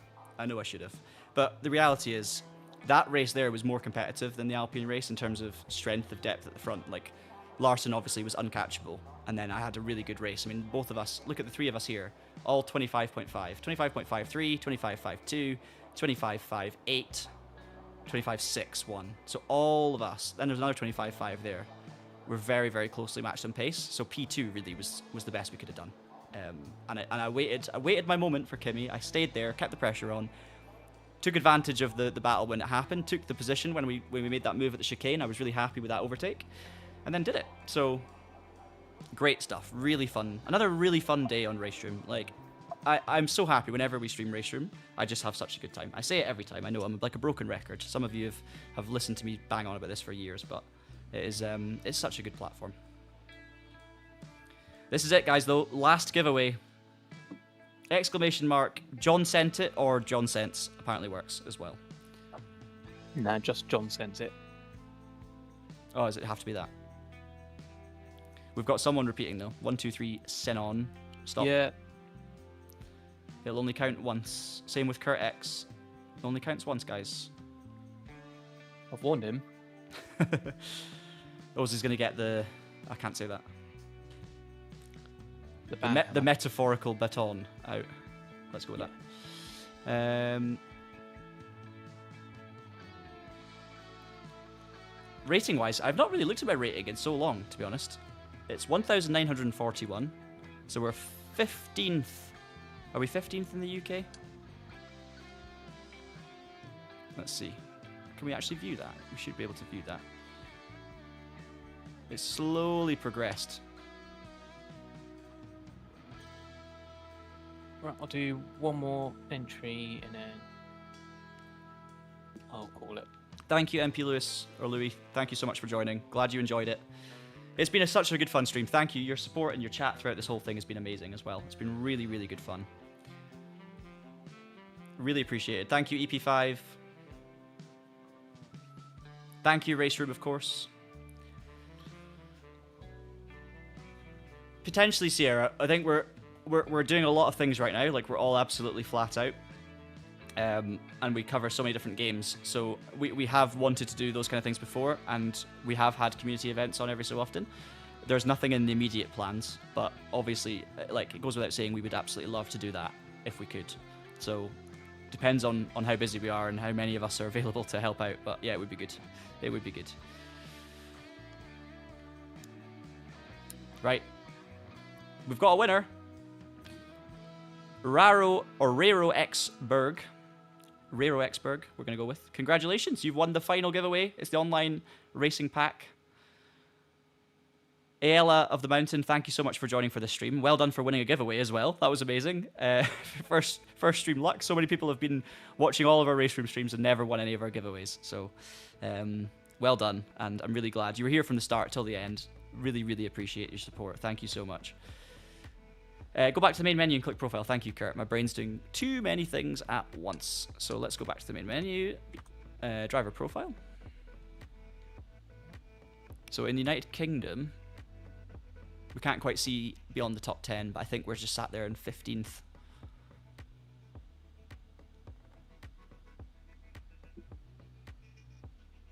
Can we view a longer list? We did say your name. Yeah, well done. So follow the instructions that Osley's just put in the chat on the Traction channel. So you can win your pack. Big congratulations. Do I think the DTM esports pack is worth it, Architectural Craft? Yeah, your support's been great as well in the stream. Thank you. Oh, it's such a difficult question, and that maybe sounds silly. There's absolutely nothing wrong with it. It's a new DTM pack. It's the new up-to-date cars and liveries. I've obviously thoroughly enjoyed my racing on this. I struggle with that specific question because it totally depends on your circumstances. Like, for me personally, I have so many GT3 racing experiences across different games. Would I be paying £30 or £25 for a new DTM set? Yes, if it meant I could take part in the online ranked races, if I needed it for that. But arguably, if it was me personally, and I just need to be very clear here, if it's me personally with the content that I have on this game, if I was buying something now, I would probably just buy a car or two that I liked racing so that I could take part in the races, because if I spent all my money on a full pack and then when the next pack comes out, I might not have the money to buy it. So I would be buying individual cars, but there's absolutely nothing categorically wrong with buying the pack. Like, it is great value, and obviously if you're into DTM racing, if you want to race online and you have the disposable income to do so, it is a good pack. It's a good deal because you get 4 new cars as part of the pack for 25 quid. That's pretty good. 4 new cars, and obviously all the liveries. So yeah, nothing wrong with it, but of course it's not like it is just more GT3 cars at the end of the day, right? They feel great. But I can't say, oh, this is the most exciting new car I've ever experienced, like the Temerario or the Mustang, because I know them. Tell you what, the Mustang felt really fun to drive. Really, really good fun to drive. So I'll give it that. But that's just there's John's 2 cents. There you go. Right. If Raroxbird can edit their YouTube bio to include their social media channel, their choice, then I can get in contact with them. Yes. So Raro Xberg, follow the instructions. Let us know when you've done that, and if you are struggling to be able to do that, let us know too, and we'll work something out for you. The online, yes. So yeah, I'm gonna be he's working on it. Great, thank you. Yeah, to be totally clear, I've said that about the DTM pack. It's a great pack. It's always good. It just depends on how many other GT3 cars you own and how often you're going to play this, to whether it's worth it or not for you. There's nothing wrong with it. However, the online racing pack that we've been giving away in the second half of the stream, if you don't have that, or you are just wanting to experience RaceRoom, that pack is so worth it. Like, that could not be further from not being worth it, because you get to race TCR, DTM 1995, GT3, GT4, BMW, F4, Mazda MX-5, Porsche Cup, plus more with one pack. And you get to take part in all of those races, and you get 27 circuits. So many of the daily races suddenly are accessible for you. There's always going to be at least maybe 2 or 3 in rotation that you're actually going to be able to take part in. Like today, you could have done Super Tourer at Monza with the online racing pack. You could have done the F4 race at Vallelunga. You could have done the MX-5 race at the Nordschleife. You could have done... What else was there going today? There's a couple more. Alpine, that's free anyway. Alpine at Laguna. So there's always something that's free, but that just opens you up to 2 or 3 more options. So yeah, that's certainly worth it. And for me, the Super Tourers, DTM 95 are also worth it, just because of how awesome and rare they are in sim racing, like totally unique experiences. GT3s are not unique.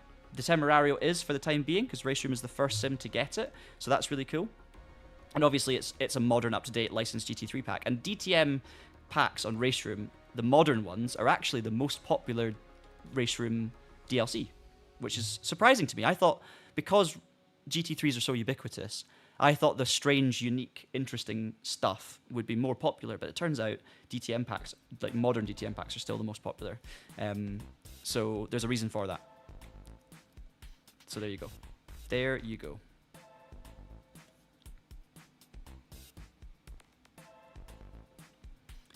There are also often sort of experience. So let me start again. RaceRoom quite often offer all of the content for free to try out for brief periods of time. So like they'll have, you keep an eye on the Traction website because we'll always let you know when there's one on. But RaceRoom will every so often open up all of their content for you to try for free temporarily, decide what content you like, and then you can purchase it obviously if you enjoy it. So that's a really cool feature. You can test drive some of the content every so often as well. So there are ways of kind of try before you buy, so to speak. But there you go. That's Raro asking if we can see it now. So let me know. Astro, I think we're going to do a second live stream this week. But I wanted to do 2 last week, and I couldn't because of a surprise that happened at the end of the week. 2 surprises. One was RaceRoom dropping in this update, and we had access to it last week, which we didn't expect right at the end of the week. It kind of all came about very quickly.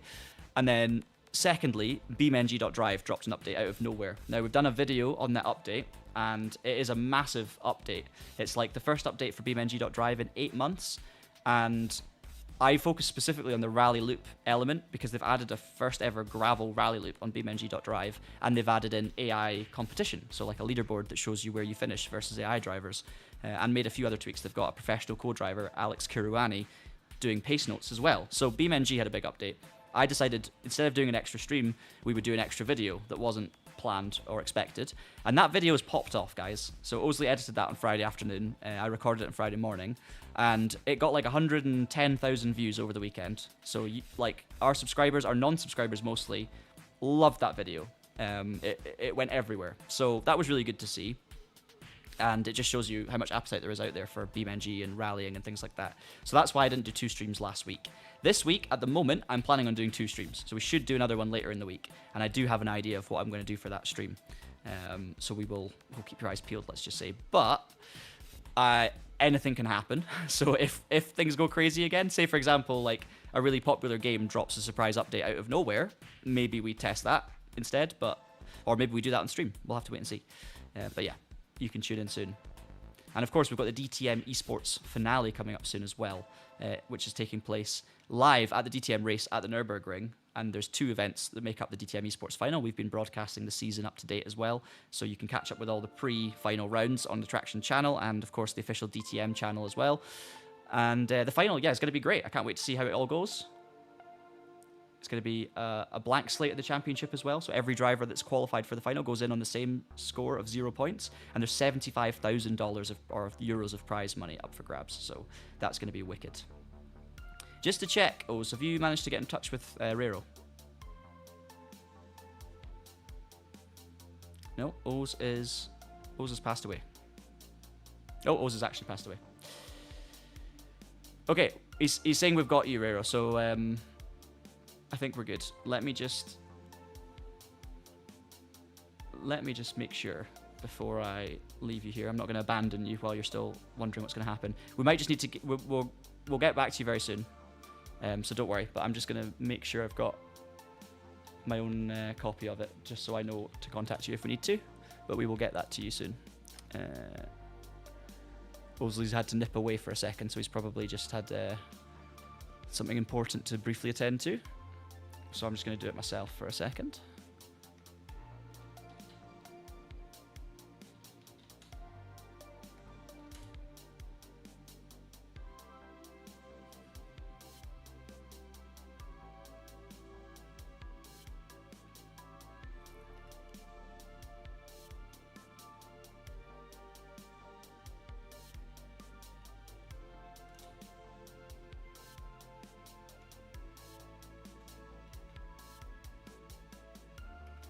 Oh, it's not letting me view.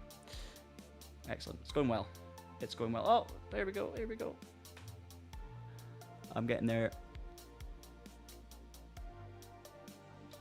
Brilliant. Right, I've got you. I've got your Discord. So we will sort you out. And I'm sure Oz might have already done so, but if not, I will get you sorted very, very soon. And we'll give you instructions on how to redeem the code. Thank you for entering. Well done for winning. Guys, that's going to be it for today. I've had a blast. I've really enjoyed all the races. Thank you so much for the incredible support all the way through. The comments have been brilliant. It's been on fire. I'm sorry I didn't win a race for you guys. I should have won the race at Laguna, and I messed it up as always. I messed up the first lap of the last race. I messed up the first lap of the second race.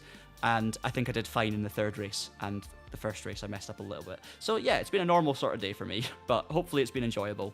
We'll see you again soon. Do subscribe for more racing game streams like this, racing game content.